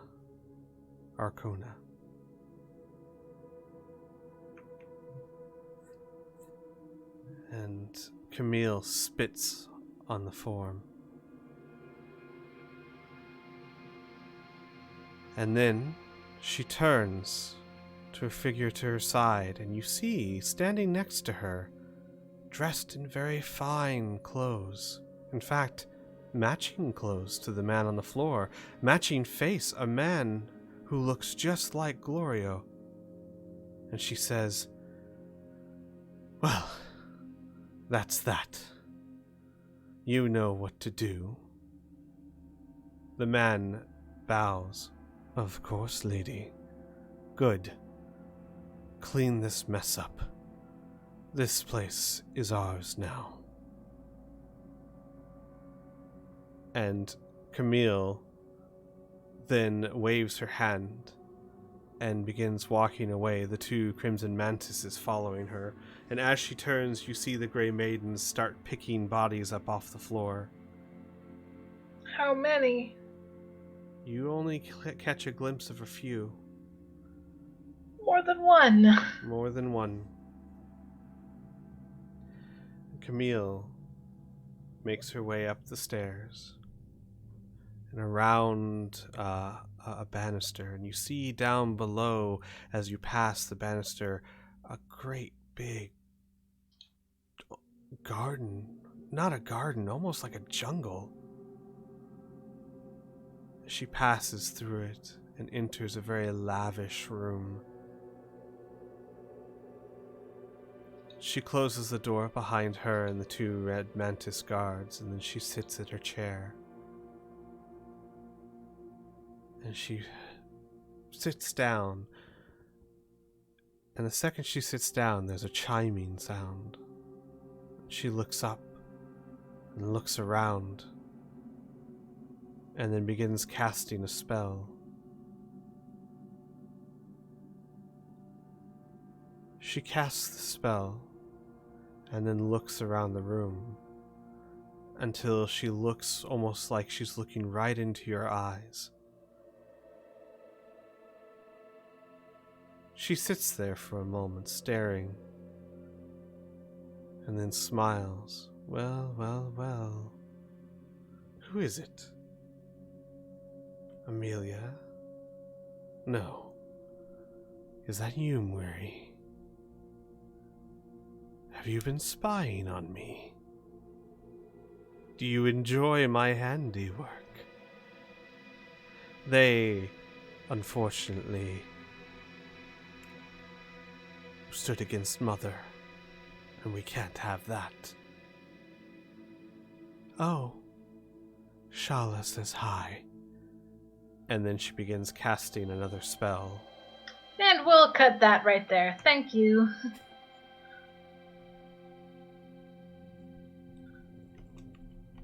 No need. I'm out. Goodbye. Uh-huh.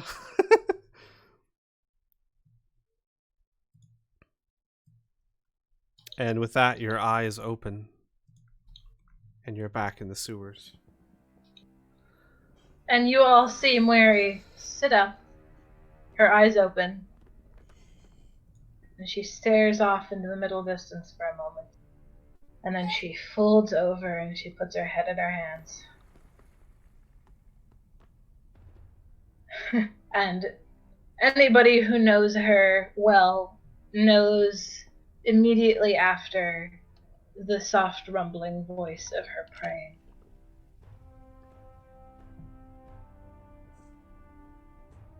And after a moment...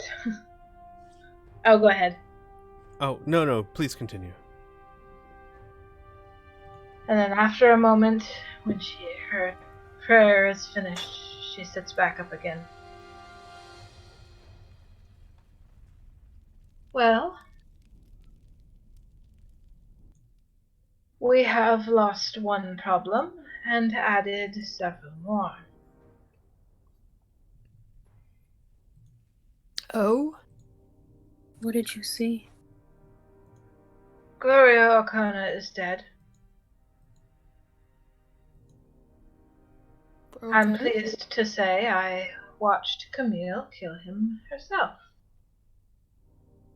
And replace him with someone wearing his face. Rhea?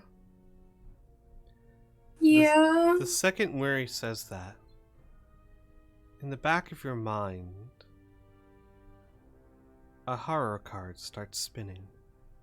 It's weird. You can't tell what horror card it is, but it's always there in your thoughts, spinning in the back of your mind. You can ignore it, you can push it to the side, but it's always there, like a song that you can't forget. Am I able to focus on it, or is it like just out of reach? It's just out of reach. Okay.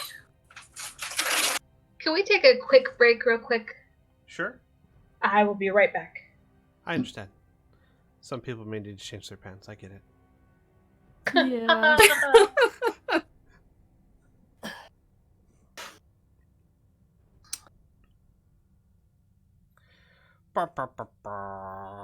Scrying's such a fun spell. Yep. It'll be awesome when Ross can do that one day. Just think of all the people she could talk to. Level 18's not that far. I don't know what level you need to be. 13? Oh, that's not that far. You're 9. Yeah. You'll be 13 by book 5. Yeah, book 5. Yay! You can scry on all the book 5 people. Let's see, who will be alive by then? That's the question. Because so far it looks like nobody we know. Ouch. I mean, that's harsh. Yeah. Outside the group. We go through NPCs pretty quick. Flack is still alive, thank you very much. You can spy on Flack. Just Flack. Just Flack. Maybe Toby.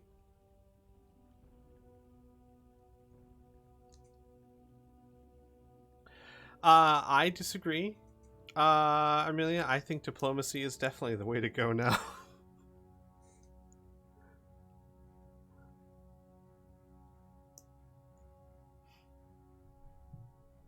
She's not here. Gloria, right? Right. No, she said in Discord, she's like, I knew it. No diplomacy. Got it. I was like, I don't know.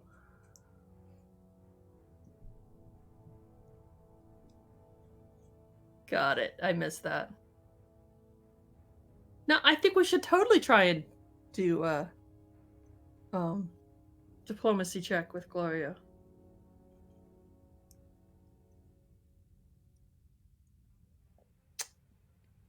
Or we could just like swallow some potions of water breathing.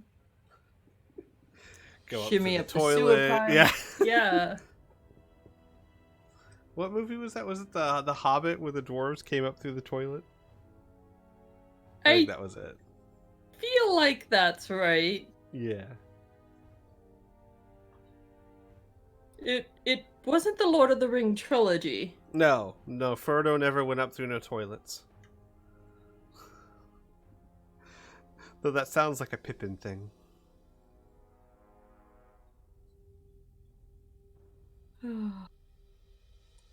Look, you guys need to look at this as a positive. One of your obstacles has been removed. Yep. Yay! Yeah. And now I've got suspicious Haro cards floating around in my head. Alright, that's just... I'm sure that's nothing. I don't trust like that. Haro cards. Still haven't done that yet. Oh, yeah, you haven't had your reading. Maybe after the attack you can get your reading. And, she's like, oh, I see so many things that would have helped you 3 sessions ago. Yeah, no, I think I want to do that before we go. Sure. Yeah, I think you should definitely do that, as soon as possible, actually. Right. I mean, who doesn't want to have creepy horror cards spinning in the back of their mind? I mean, it could be a benefit no matter what, though. It very much could. See? That's the spirit. Rhea, you're assigning negative traits to things just because you're a Debbie Downer. See, if only anybody would suggest that to Ross. Because... That's a fair point. She forgot about him. Ross isn't exactly the horror card fangirl. It's not something to be freaked out. I think you're being given a warning bell, and you should... No, absolutely. Yeah. Quick, look at all the things. Ross, how do we get you your card reading? Oh my god. Oh shit, wait! Oh, I'm gonna message you, Squee, hold on. Okay.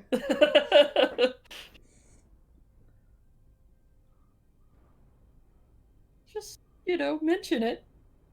That's all that would be necessary. I can't, because you wouldn't even shake my hand. I'm just gonna be over here out of the way and not a nuisance. Poor to you. Robin. She was distracted. I know, but it came off so cold. I know. We're It teammates did. now, right? Hand out. Yeah. Oh. Okay. Kadia just wipes his hand on his pants like I. Oh.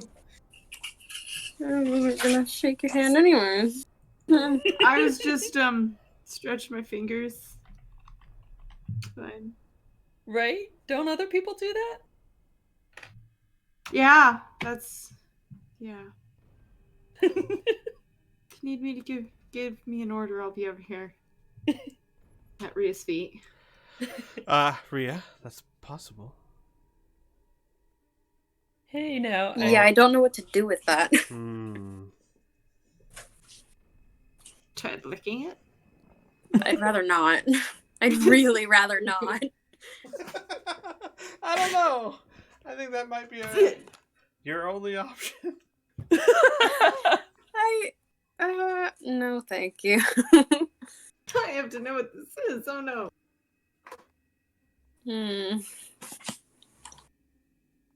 Though I would consider the timing. Right. It's always important to consider timing before you lick things. Yeah. Like who's looking? In what situation? Aside from the licking things, I know you said And where it's been.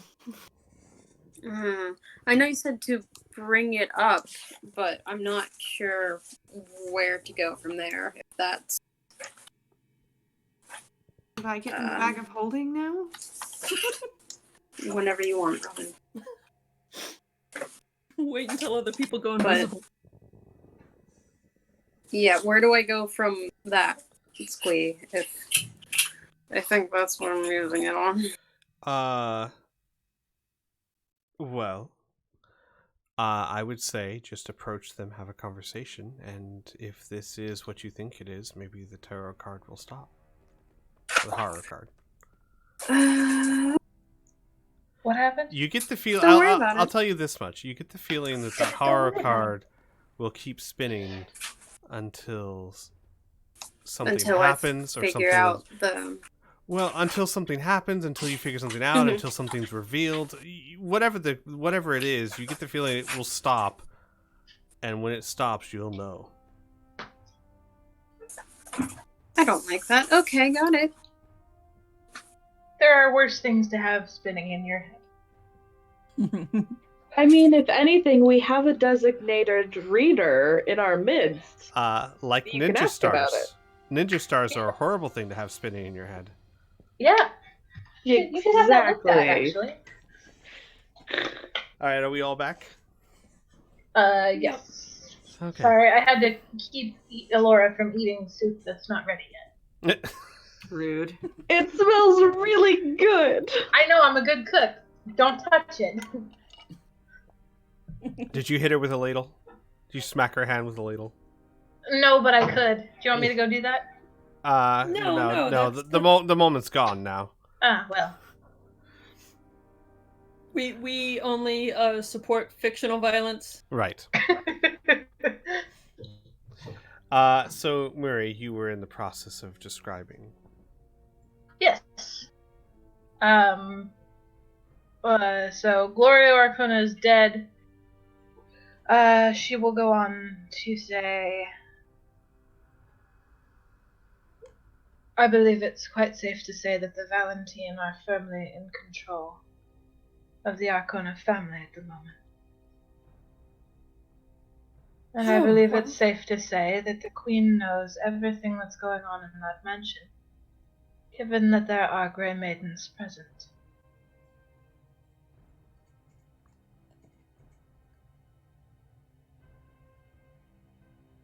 Well, that's one less person we have to neutralize.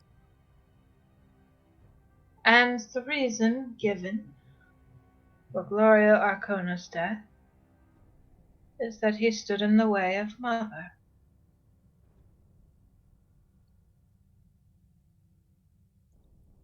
I mean, that sounds reasonable.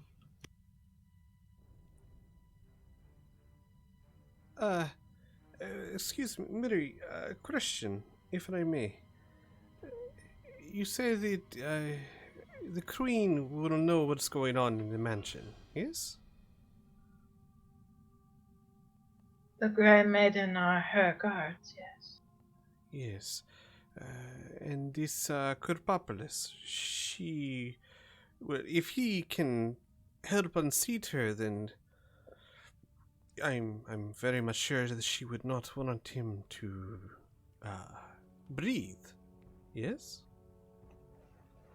He probably has a very limited lifespan from here, yes. Has Camille or any of her kind ever been in this labyrinth? I suppose that's not an answer we have, is it? Moira taps a claw to her beak. It is possible that the Grey Maidens that are present in the Arcona Manor are not affiliated with the Queen in any way.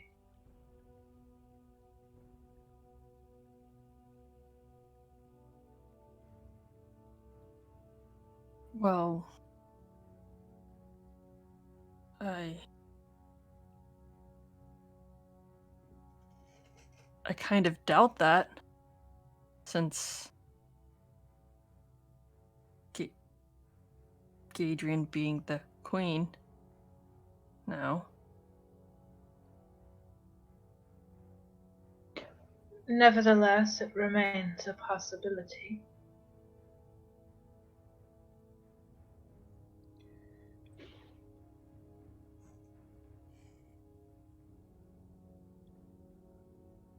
And Eris So? says, so does that change things? What are we doing?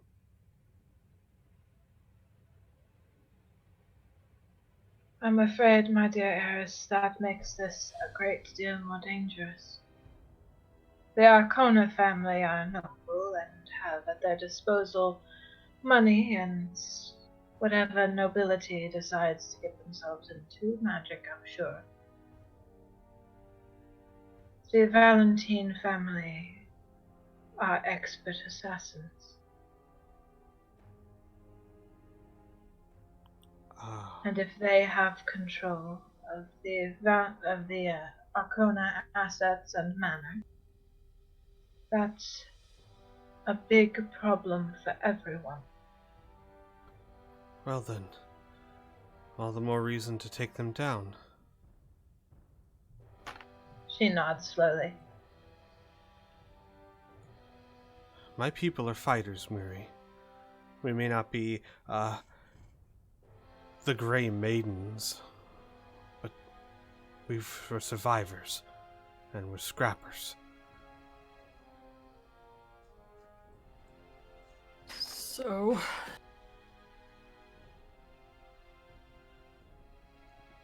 we,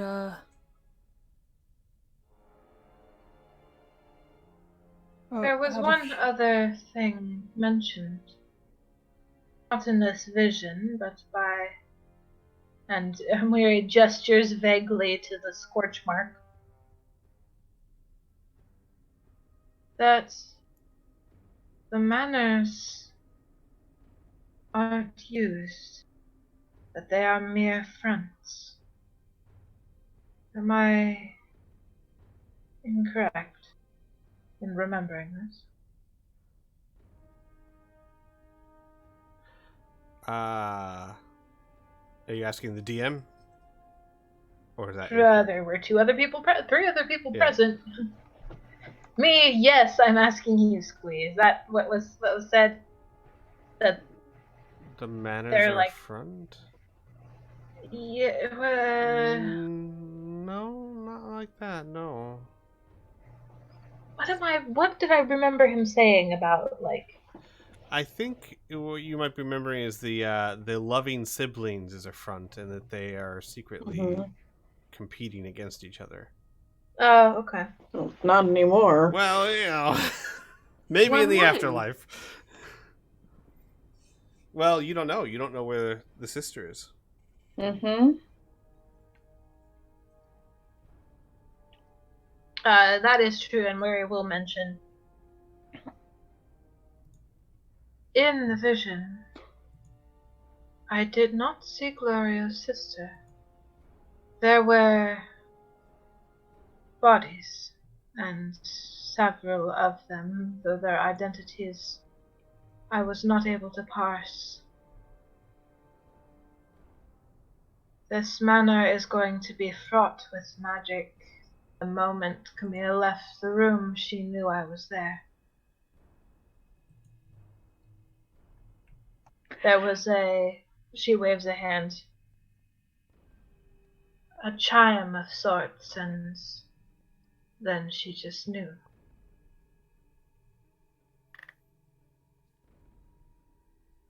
Maybe some sort of magical ward against scrying, or the effects of it? I imagine some sort of innate detect magic spell, perhaps. I am starting to think this whole manor is going to be just one of those after another. Here's a question, Miri. The cards you used earlier.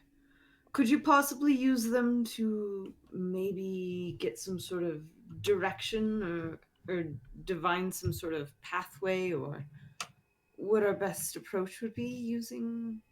I mean, I don't know your relationship with that card giver, but she gave us all a reading except and he motions to Ross. Mary nods slowly.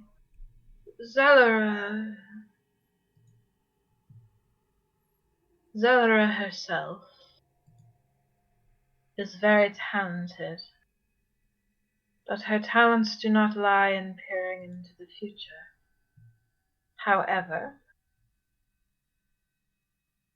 there are other methods of doing so. I believe the augury spell could be used. I don't have it prepared at the moment. Other methods for what? Oh, I was saying, like, if you wanted to use the cards for, say, a spell like augury, you could do that. Oh, yeah, yeah. I don't have it prepared at the moment, but I could at some point. What was she able to tell you, though? I mean, were the readings helpful? I think so. Not good, but he glances around for Amelia. Amelia kind of chews on her lip. It was informative, but most of those readings are always vague. You remember the ones that we got originally. Right. It's not a bad idea for you to get one as well, though.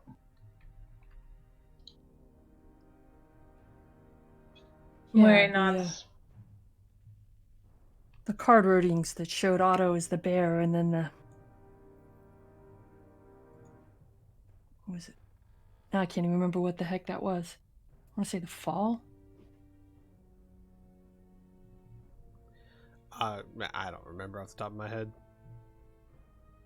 But Nope, I you know. should probably do it now, rather than later in case it comes in important for you. Amelia nods.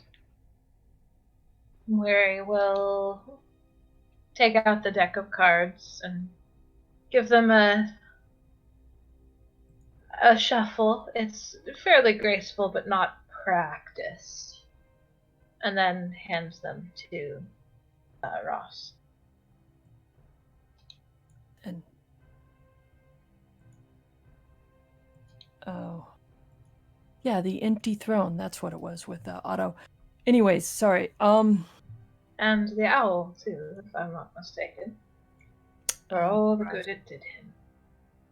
The empty throne and the cricket, which was a quick journey to the empty throne. Anyways,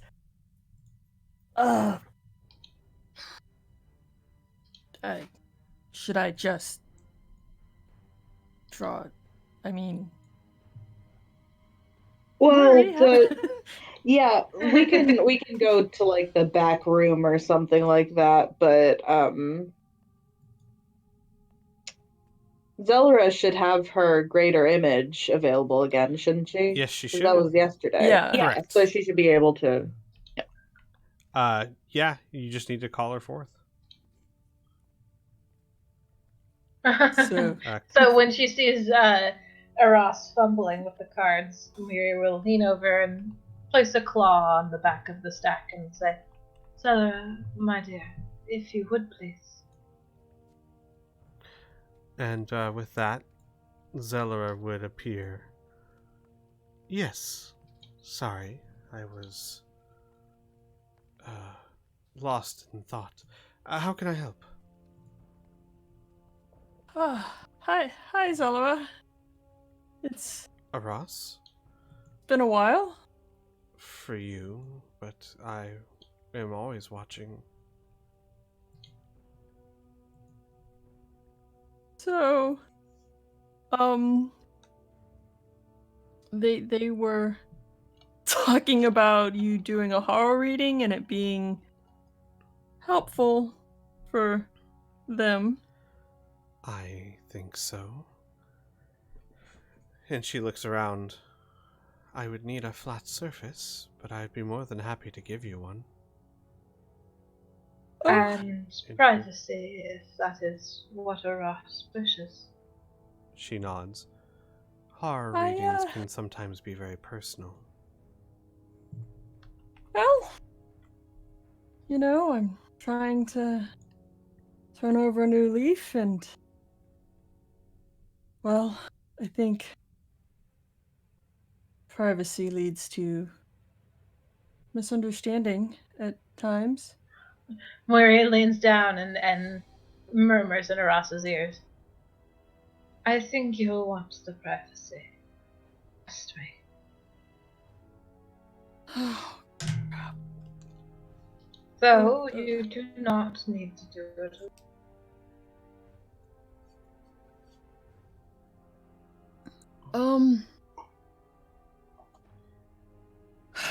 No. This will be fine. It'll be fine. It'll be okay. Yeah. Oh boy, okay. With that, Zelor nods and she kneels down at there's like a flat chest over there you can drag over. And she's... Ross was just gonna take out a cloth and oh, sure. find That'd a work too. clear spot on the ground. I'm assuming near the fire, so it's dry. Robin helps and brings over a brick and prestidigitates the top clean so she won't get her cloth dirty. So we won't be going to the secret room. Nope. Weary will, she will, since you probably don't want, everybody watching, Weary will, go get Eris and see about, maybe, hey, how much food can we gather so that we can all get a good meal and I will cook. Just so that 30 people aren't watching in silence as this happens. Eris will certainly do so, and then she says, I can also send some scouting to see if things have changed. Weary nods. But anyone you send, tell them please be exceptionally careful. She nods. We may not be the best fighters, but we know how to get around without being seen. And she'll give you a grin. I have faith in you, Eris.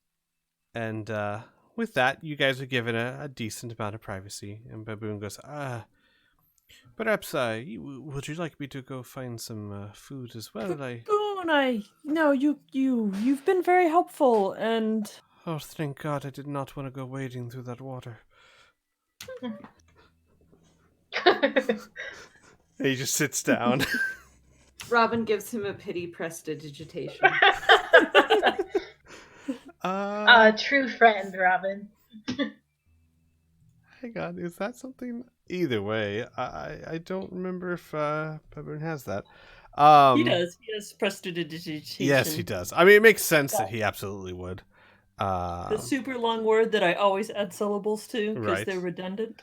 So, Zelora will sit down and begin shuffling the horror deck as if it was an extension of herself. It's magnificent to see, and most impressive about it is that you get the sense that she's not showing off. She simply is being one with the cards. To her, this is as normal to her as breathing. Ross, I need you to roll me 3, I think it was D32s. Or just roll me 3 D30s. Oh wait, that's right. We don't have that ability. Roll me How do I do that? roll me 3 D100s, and if they're higher than 30, just re-roll it. Okay. Give me a second. Let me actually count. 2.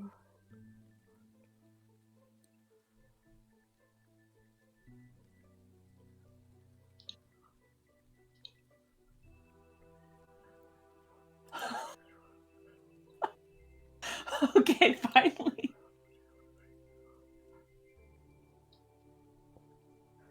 How below 30 you said, or Below 56. Oh, Yeah, it was a lot more than I remembered. So we'll just take the 18, the 51, and the 50. yeah. Okay. Okay, now give me a second. Da, da, da.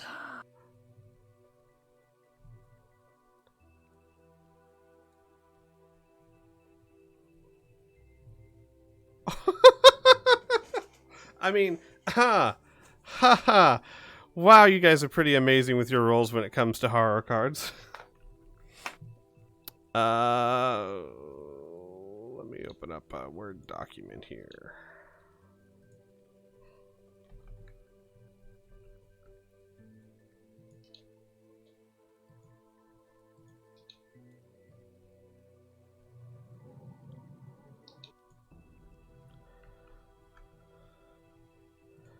All right, and then what? 51 and 50A. Yep. Next to each other.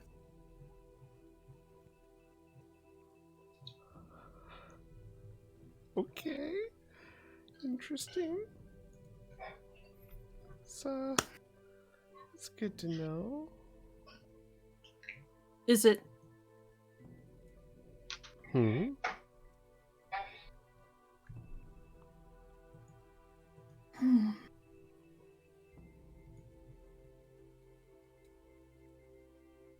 Let's see if it's a good idea that she stalks over to her, no secrets thing. All right, I'm ready. Zelora continues shuffling and then quickly deals 3 cards face down out in front of you, side by side. And she says, Ross, these 3 cards represent your past, your present, and your future. If you would please, turn over your past. Okay. And she points to the card. And Ross turned it over. And she says, the card that represents your past could be events that have transpired that you know of or that you don't, but they affect you all the same, and the repercussions of that still echo through you. And she turns the card over, and it is a card that has a woman made of water standing next to a man made of fire, holding what looks to be a child in her arms. And Zelora goes, "The marriage. Interesting. This is a neutral card. It represents the unions of peoples or ideas. It means that at some point in your life, you came into contact with a people or way very different from your own, and it merged with you, changed who you are. It is important, and it is important not to forget."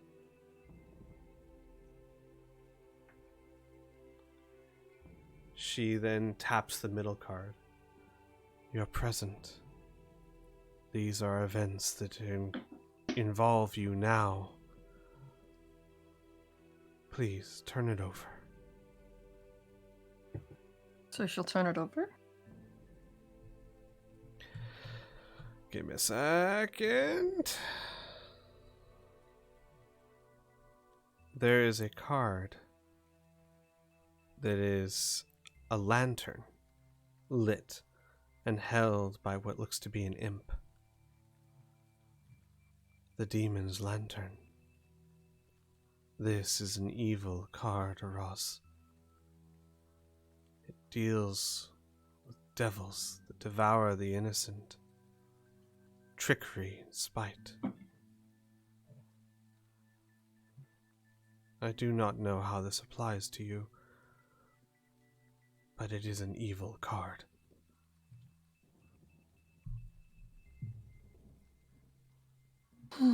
You guys see like Baboon shift from foot to foot and kind of look away. And the last card is of your future, Aros. It could tell you of events yet to come, or of a person or an event that is important. Please, turn it over. She will reach out and hesitate before she picks it up and turns it over. But doing so. It is the picture of a beautiful unicorn. Ah, the unicorn. Interesting. You are not the only one to draw this card, Aros. It is a good card. It represents one who is generous with a golden heart. Whoever this person may be, and she kind of like turns up a smile, they have an important role to play in your future. You have like, you hear like a choking like Baboon like clearing his throat, looking the other way.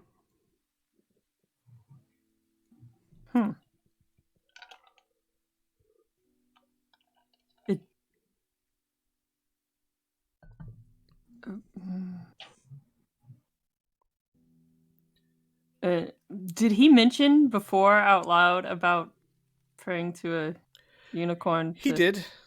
He very much did. He mentioned that a unicorn was his patron. Okay. Zelora will continue. These cards touch your fate, Aros. But exactly how, I cannot say. Keep them in your mind and in your heart, and they will guide you.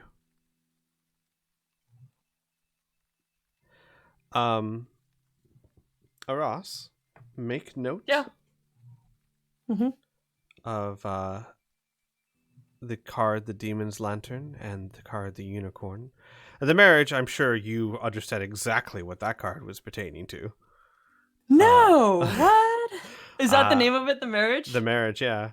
I again, I am amazed at how well you all roll on these things, given that there's 56 flipping cards and you all seem to draw cards that pertain extremely well to your characters. make note of the demon's lantern and of the unicorn. If only one will, you only be able to do this once, just like with everyone else. But if there comes a moment where you feel that moment is what these cards were pertaining to, you can cash it in of sorts to gain advantage on a roll of some kind. I know I'm being vague, but that's kind of the purpose. If you feel that an event arises that pertains to one of those two cards, you say, I think this is it, and I'm cashing in to make said roll. Okay. Understood? Mm-hmm. Perfect. With that, Elora would look up at Baboon. I believe you're the only one here I have not read. And Baboon's like, dear lady, I assure you that is not necessary. I'd rather be surprised at what fate has in store for me. Thank you. And with that, she shrugs. Is there anything else I can do to help, then?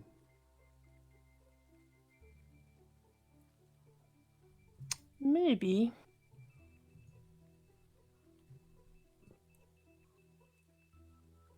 But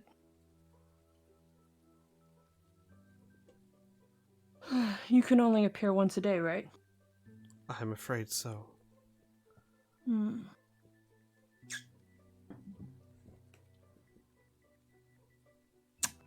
Anybody have any questions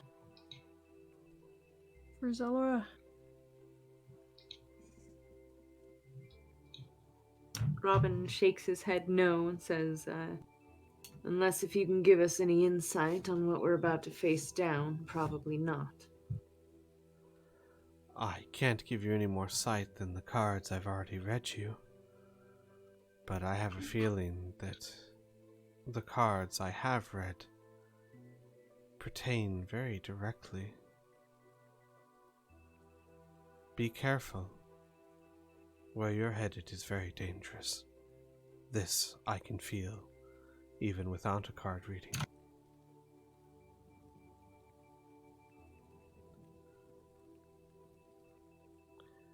Rhea, your card starts spinning a little faster. Mm-hmm. I was waiting until everyone's done, but I would like to go and talk to Griggs. Okay. You can find him milling around with Eris outside. Look, I already apologized to Weary. Oh, no, that's not, I just would like to talk with you for a moment, if I can. About what?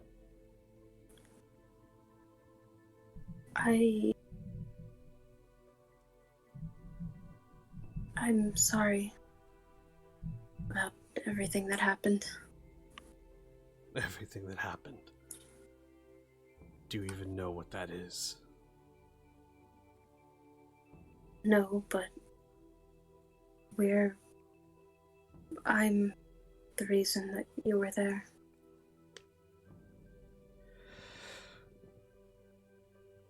He kind of starts like he's gonna say something and then shakes his head.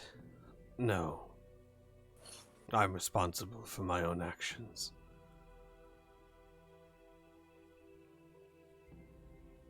But this, and he points to the scarred missing ear, was their handiwork. They asked me questions. Questions about all of you. Questions I didn't know the answers to, and they did not like that.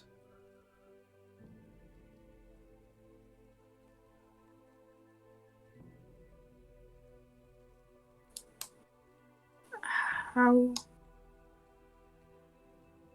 You don't have to answer, of course. How did you get out?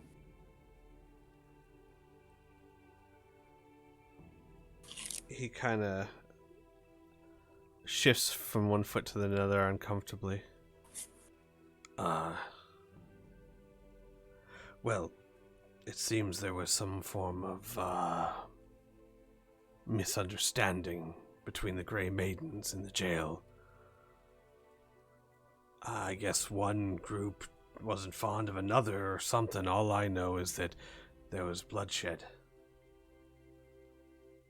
I slipped away during the fighting, but from what I saw, one group was slaughtering the other.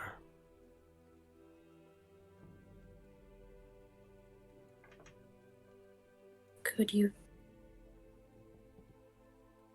tell who was who? As far as the groups? No, they were all wearing armor. There was one thing. It was the damnedest thing. The side that was doing most of the killing. Tiny little crossbows.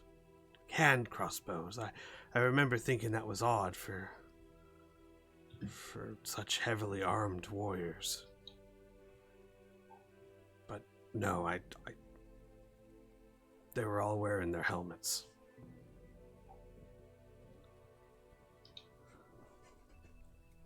Were they all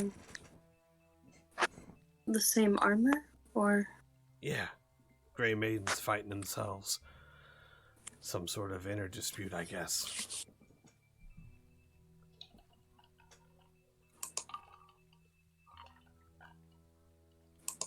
Robin pulls his hand crossbow up and holds it up. See the dude's reaction, like right over Ria's shoulder. Yeah, his eyes widen. Like that. He nods and puts it back. Does that mean something? Probably a drow. Drow.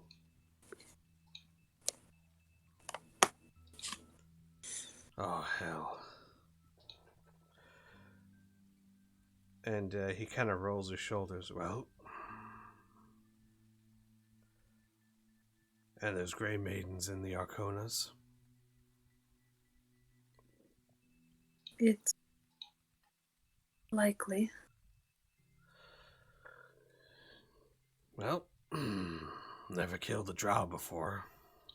Guess there's a first. Anything else you were needing? Has it at all, or no? Is it still spinning rapidly? That card's still spinning. Seems Okay. like this is not the event.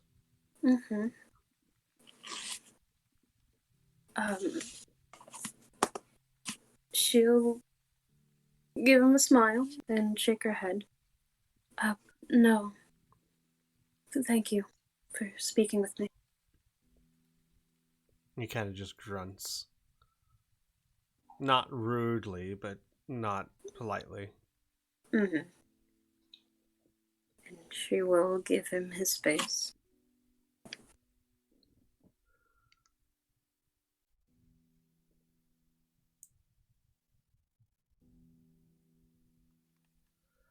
All right. So when everybody's back there, yeah, Ross is gonna say, nobody ever accused me of being a great strategist. Anybody got a better idea than just storming the manor? All I got was in through the sewers and we kill everyone we find on the way until we find Shala and Van Carlo. Well, where... The entrance is supposed to be through the fountain in the garden. If we can get to the garden with as little fighting as possible, maybe we can make a distraction or something. So we have this dust of disappearance which essentially acts as greater invisibility, meaning you can attack somebody and not lose your invisibility. Up to a minute. But Boom also had some potions of gaseous form, enough to allow a couple of people to just sort of float along. I can cast invisibility, as I think Baboom can as well. Yes, that is something that I can do. Be aware that if they have magical alarms, they might have some way to magically detect invisible people. It is a Considering- risk. And considering they knew that Mwiri was just scrying on them. Yes, well, that brings me to the second part of the plan and why we have other people here. We need to create some sort of diversion or distraction. So even if we do set off the alarms, they can't all reach us at once. We should also. And she pauses and looks over at Robin. That poison is something that we need to figure out how to fight. Do you know what it would be? Mixed drow poison? Probably anything that we can purchase not here. They probably have it in bulk, just don't get hit. Huh. Yes, that's easy. I mean, It's easier for you. You're not. You have armor. But we can't just hope and pray that we're not going to get hit by one of them. Well, and she kind of pauses. We saw what that could do. well, I have a flask of bark skin +4, I think. That'll at least help. I also have a few extra of those potions of health elixir. Hang on one moment. Squee says as he pulls up the inventory. The elixir of health? Yeah, he's like, I have a few of those. Those will cure anything of the poison variety. How many do you have? I have 4, to be precise. And also materia that would grant you resistance to such things. I'm already fairly resistant. Yes, that would make sense. Poison does not do much to one of your kind, my friend. Okay. So we can go through the garden to get into the dungeon/prisoner vault. The maze.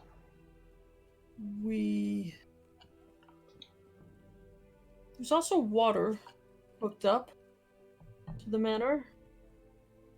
We could go swimming. Probably not the best idea. Maybe to just trip the alarm and distract them a little bit, but I don't think that should be our entrance. No, I think that's more of a great diversionary tactic. Perhaps send a few the were-rats up that way. and trip the alarms. Have some Grey Maidens run that direction while we're going a different one. Hopefully they'll be able to turn around and leave the same route.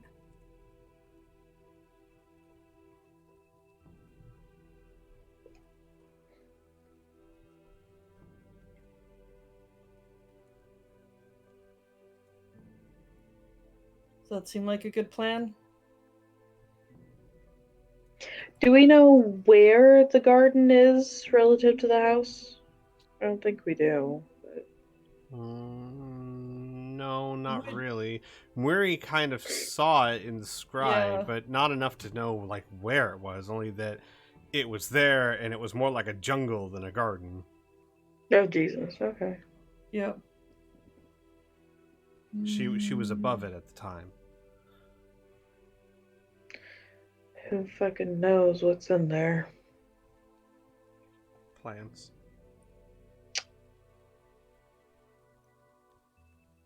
Very passive, friendly plants, I'm sure. Totally.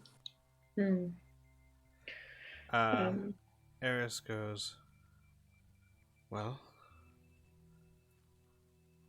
my clan and I could always just knock on the front door with swords, get their attention, maybe give you a chance to go in through the sewers, if you wanted to try that. That would also be a very quick way to get all of you slaughtered. I don't know if you've seen, but that potion that they have, or that poison that they have, it will take you down very quickly. And the Griggs steps up, and what? You think going in through the sewers isn't going to be any harder? You don't think they have guards down there? Nasty things live in the sewer.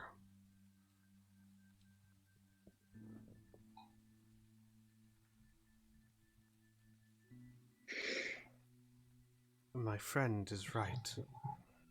Whether we attack them head on or try and sneak in, sooner or later, it's going to get dangerous.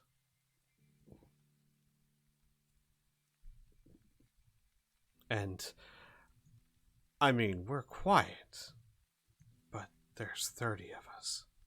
We're not that quiet.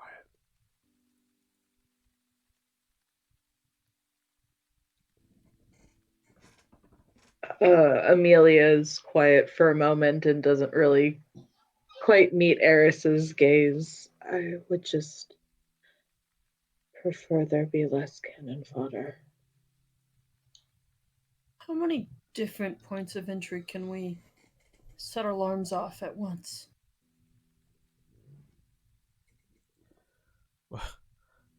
Well, with our numbers, as many points of entry as there is, I guess. There's the front gates, the sewers, the side gates to the south. Kind of seems like if we have as multiple points of, if we have them running around checking all sorts of alarms, points of entry. I agree. You said there's south gates and a main door. Perhaps the were-rats can strike those two while we try and make as far as we can into the sewers. Without being noticed, will they cause a little bit of chaos? They don't risk themselves, they get out, we get in and into the garden. Try and find the entrance as quickly as possible. Make it clear your people don't unnecessarily risk themselves. There's obviously some risk, but we want chaos and distraction, not death. Chaos and distraction is a were-rat's specialty.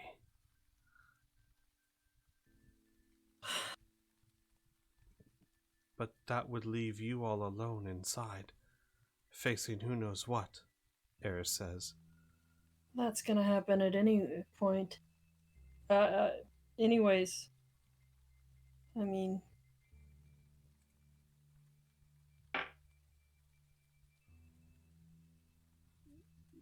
She looks very hesitant.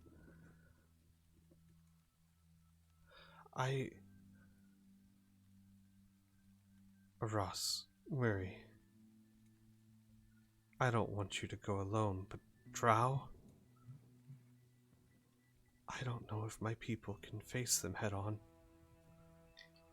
Not if they're like the stories. Moira shakes her head. We're not asking you to. My dear, you are already doing more than I could ever have asked of you. Okay. So we cause a distraction. Hit them in the front. Cause a little chaos. Buy you time.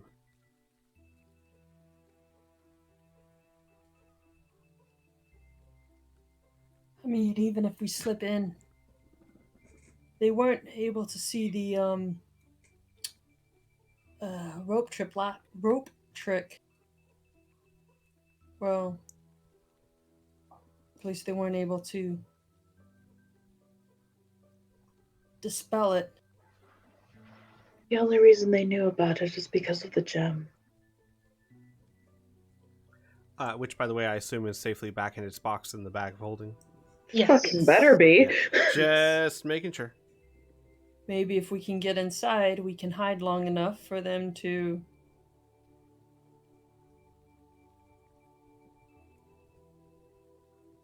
not know where we are.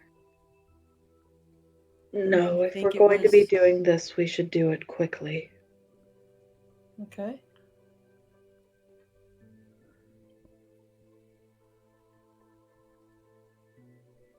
I will warn you. From what I saw, the garden is going to be neither small nor easy to traverse.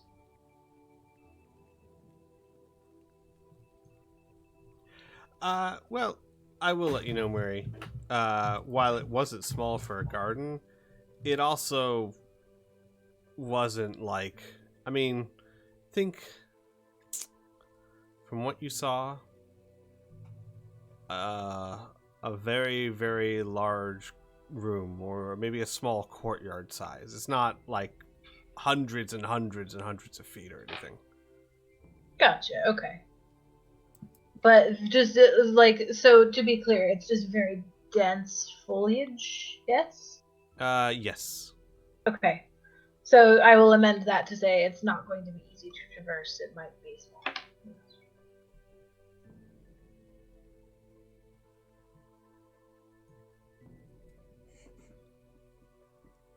And from the vision, I'm afraid I can give you very little forewarning about what lives in there.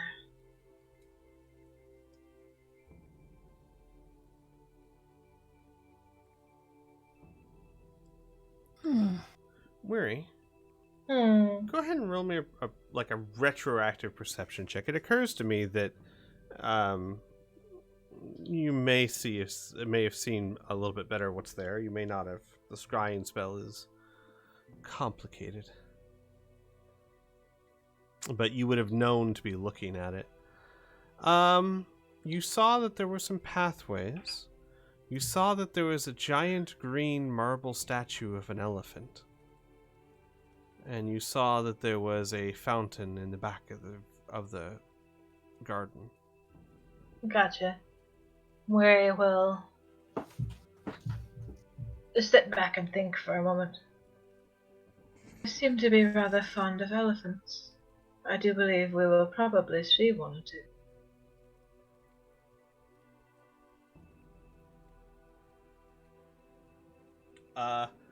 I'd like the rest of you to roll a knowledge nature check, please. Murray, you don't have to. You're from the jungles. Yes, I am! God, you're gonna have to do that for me. I can do that for you. Please and thank you. Um, Oh, nice, so Robin. smart. He likes pets. Alright.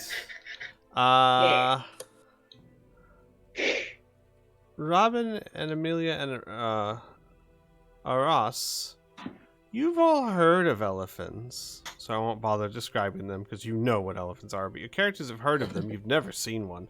Ria, what's an elephant? You've never heard of that. Excellent. But I should stress, they are very exotic animals that no one in Corvosa has seen. You've heard stories of, but an elephant? So she would sort of whisper to the person closest to her. It's an elephant. That would most likely be Robin. Robin, what's an elephant? Oh, hang on.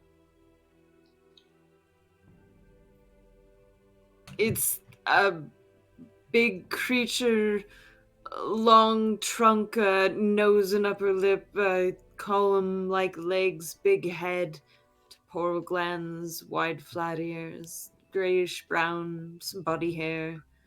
They're fairly smart. You could ride them. Is this audible? Yeah. Oh, Mary will chime in. Very loud when they want to be, and with quite formidable tusks.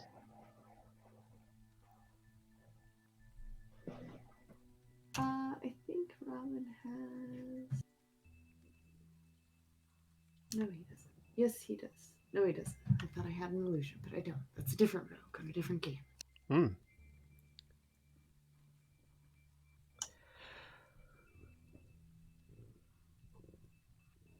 And So, Aras will look to Baboom and say, so, as I mentioned, looking forward to a party? I am always looking forward to a party. And as always, friends, I'll be there with you. In fact, I do believe I made a promise to be there for Camille.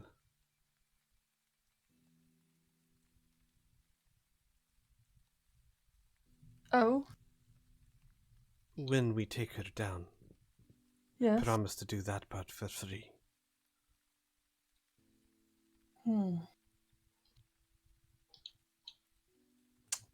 Well, you did have a 2 potions of gaseous form, and at least one of us doesn't need to breathe for a while. Yes, there is the gaseous form. There is one small problem with it that I could see as I search my memory to make sure I'm correct on this. Good. It's very slow moving. Not Oh, only yeah. that, but I think it also takes a good deal of time to turn back. That I it think did it's not an say. hour. That's Yeah, a time. no, I don't think so. Hang on. Transform wheeling creature. That it might be another spell I'm thinking of. Spell ends.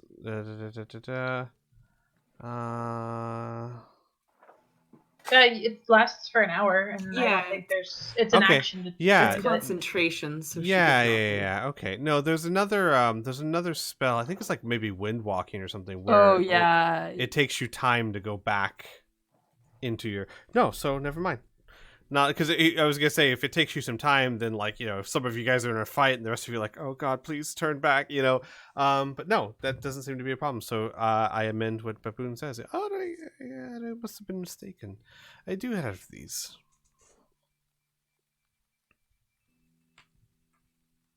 I mean, I know the gaseous form is slow, but it's,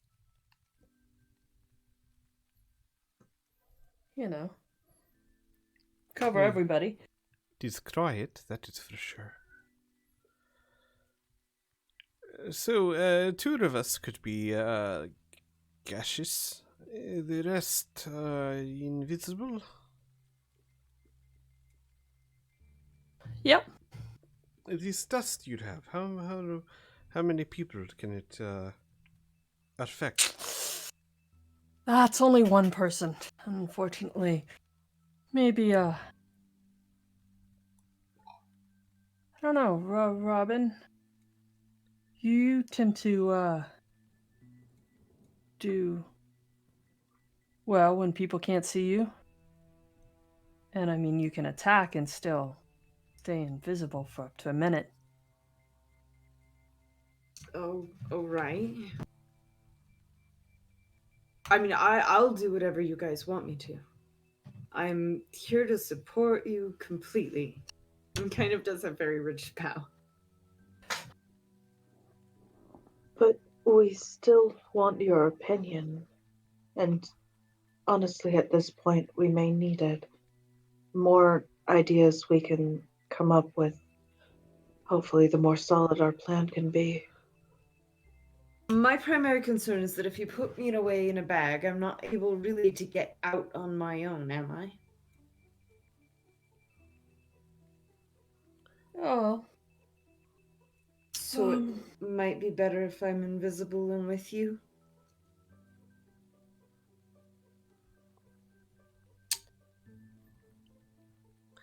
You can cast invisibility, Baboon. How can you do that for 2? At a point, in fact, I believe I could do it for 3. My powers have grown a slight little amount since last we met. I can only do it for 2. I.e., he's a warlock that can now cast everything at level 5. Yeah. Ross is like, well, damn, I thought I was doing good making 2 people invisible. But, cool.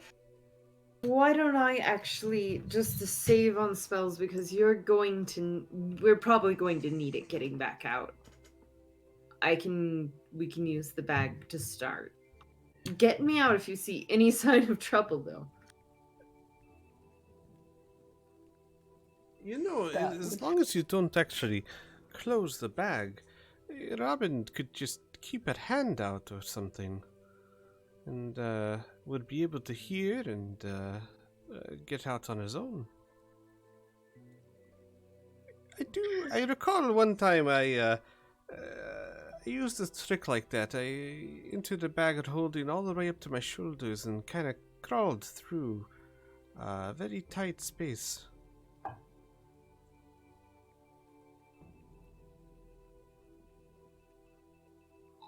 That sounds good. I'll do that. Points at Baboon like, please don't put me all the way in a bag of holding. I get it. Shoving Robin down. I've been in rings, I've been in arms, I've been in daggers, I get it. Let's just give me my bag. It's not as friendly as Inside of Dog. Has not experienced that. Would like to experience that. Has no experience with that yet. Who wouldn't want to experience that? There's friends in there. There's a vampire in there. Even met in there. Seagulls. And Well, yeah, it's gonna be sad for the first person she eats. oh my god, yeah.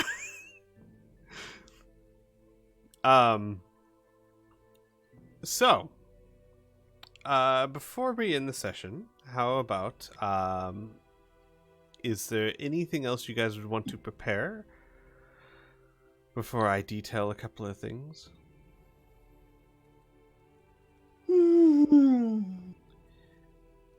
If there's anything you decide you want to buy or think about, you will have until next session, because I'm not going to have you roll for initiative right here, so you're fine.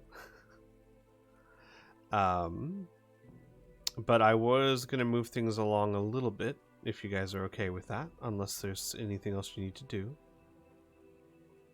I'm gonna need a summon Erdegar. Other than that, no. Yeah, sure. I imagine you guys would still take about half an hour or more to prepare, at which point it's starting to get late in the afternoon.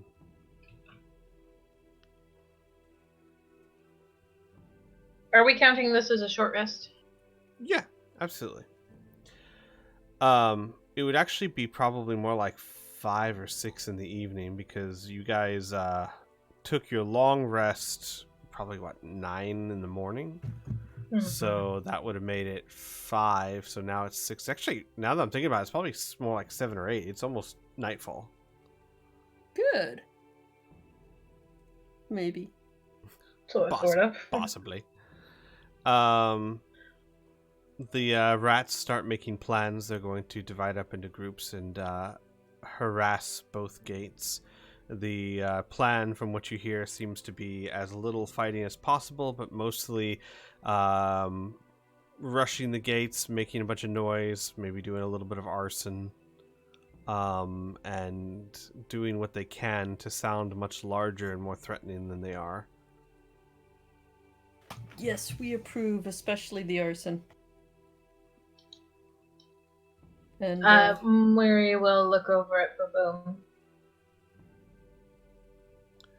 Would it be wiser to have you with them? After all, an earth elemental is quite a distraction. Baboon looks at you. Well, if that is your wish, I would certainly accompany them. But I cannot guarantee I'd be able to catch up later.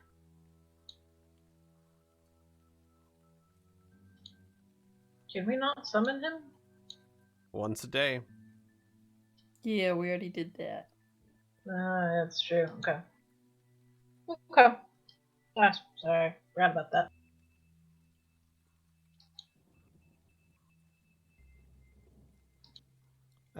But if that is your wish, I will accompany them to the best of my abilities and cause a ruckus.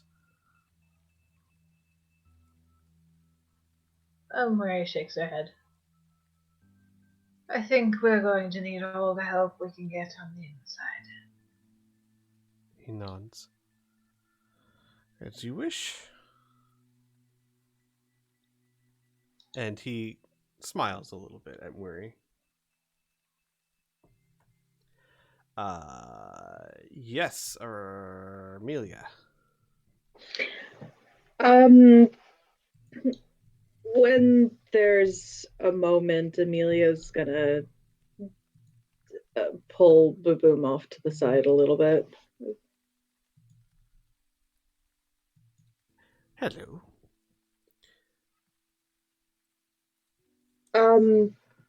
She's quiet for a moment and fidgets a lot with her fingers.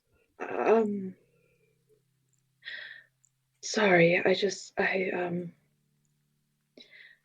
and then after a moment, she straightens and gives him a smile. I was wondering if there was an item that you could find for us. Well, for me specifically. I understand that there's such an item as a hat of disguising. Do you know if it might possibly come in any other varieties, such as a ring or a necklace? Things like that? Roll me a D100. Can't do that, Squee. Well, then you get nothing. No, Wow, shit. give me a Do you want me second. to want someone else to roll for you? I mean, I Yeah. can roll one on my end, but you would have to have faith in me. You know what? Since you don't even know what you need, I I'm can all go for that. verify. Yeah, I'm all for it. Because I really Hold do on. want you to roll this. Hold on. Let me go into the other room. I will supervise. Oh, I Okay. trust her. Let's It's hard see what not I to trust her when she doesn't even know. Yeah, I have no idea. So I will roll. 89. Okay. 89. Okay. Because apparently I'm not trustworthy. I'm leaving now. Goodbye. Goodbye. That is quite a interesting question. There are always people who seek to disguise themselves. That's true, and yes, of course, I have heard of this hat of disguise. Yes, I could definitely attempt to acquire such an item for you, but I'd have a very, very important question for you first. Mhm. if I could acquire said item, not only would I need payment, of course, but could I perhaps ask a small favor? She raises a brow a little bit. Would this be a favor stated then, or do I get to know now? Oh, you get to know now, of course. And what would the favor be? A kiss, a small one-time kiss from a beautiful angel, such as yourself. I'm sorry, that's me, player, reacting. Mary? Now, Vanica? Well, one's a passion, the other's just a small favor. Jeez, man, brave and Robin. Insight, please. I'm God. What? Insight roll, please. Yeah, please. Give me 1 second. Da-da-da-da-da-da. Insight.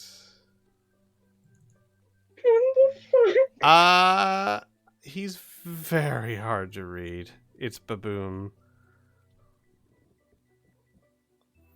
You rolled a 9, by the way. Eccentric ass tieflings. No, I can see. Oh, Jesus Christ. Hang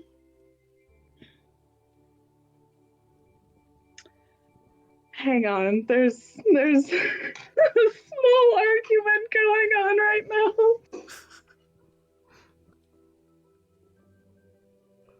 Okay. So there's a brief moment where she kind of looks past him a little bit and frowns, and he can almost see her eyes like flitting slightly from one side to the other, and finally she gives a slow smile and looks at him and goes, "Deal." Excellent. And from his pocket, he pulls out a small silver chain that looks like an ankle bracelet. Seriously?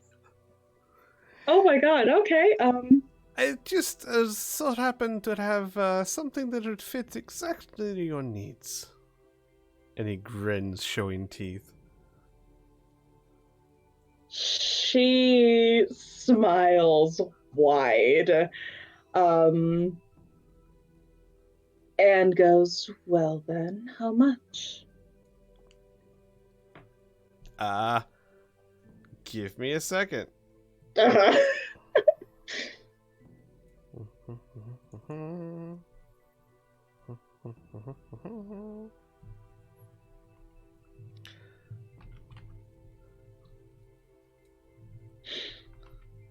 I cannot fucking believe he just pulled that out of his pocket.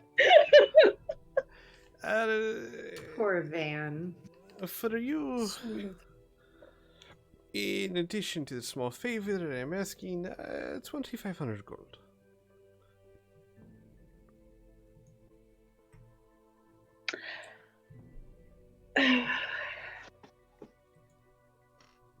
Oh god, yeah.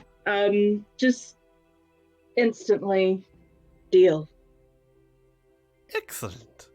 And he will drop it into your hand. Oh boy. Okay. And she takes it and oh my god. How tall is Baboom? Almost Like 5'10"? Yeah, almost 6 feet. Almost 6 feet. Okay. All right. Yeah, no, she just reaches up and pulls him down. At the last second, he turns so that you hit his cheek. And he goes, "Amelia, please. I'm a gentleman." And then he gives you, like, the biggest grin as he rubs his cheek. Of course. We wouldn't want Mary to get jealous now, would we? She gives him a wink. He hesitates. I'm not talking to an Amelia, am I?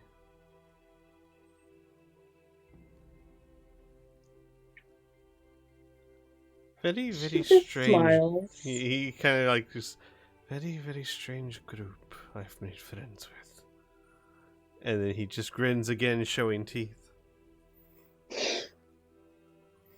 That is basically it acts the same as the Hat of Disguise, except it's an ankle bracelet. You have to attune to it, but it allows you to cast Disguise Self. And the duration is just until you dispel it or until it is removed from you. All right, and you said it was 2,500, right? Correct. Because of the discount.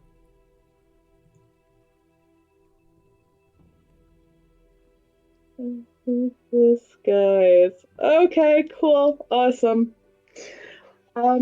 Yeah, that's all I needed. Hang on. 1 second. Sorry, I forgot. It has 3 charges per day. Recharges at dawn. Oh, only 3 charges? Yes, correct. Cool. Sorry, you wouldn't have been able to afford the full one. That's fine. We'll work with this for now. But the duration for each one is as long. So, for example, if you use a charge, that charge could last a week. You know what I mean? You can only change it 3 times per day. Oh, okay. All right. Cool. Well, there's only really one thing that she's interested in, so that works. Mm-hmm. Looking like Pee Wee Herman. I know. Stop spilling my secrets, Squee. Goddamn. So tell you what. I think this is an excellent place to end the session. We will start next session. If you guys have anything that you need to plan or discuss or shop, you can do so in between session. I plan to start next session pretty much at the mouth of the caves to the Arcona Palace. If that's all right with everyone. Yes. Woo. Yep. All right. If you need to buy anything, like I said, you have the week to do so. If you need to discuss anything, I am always available. Everyone who's watching this, we'll see you next week. Bye. Bye-bye. Bye. Bye.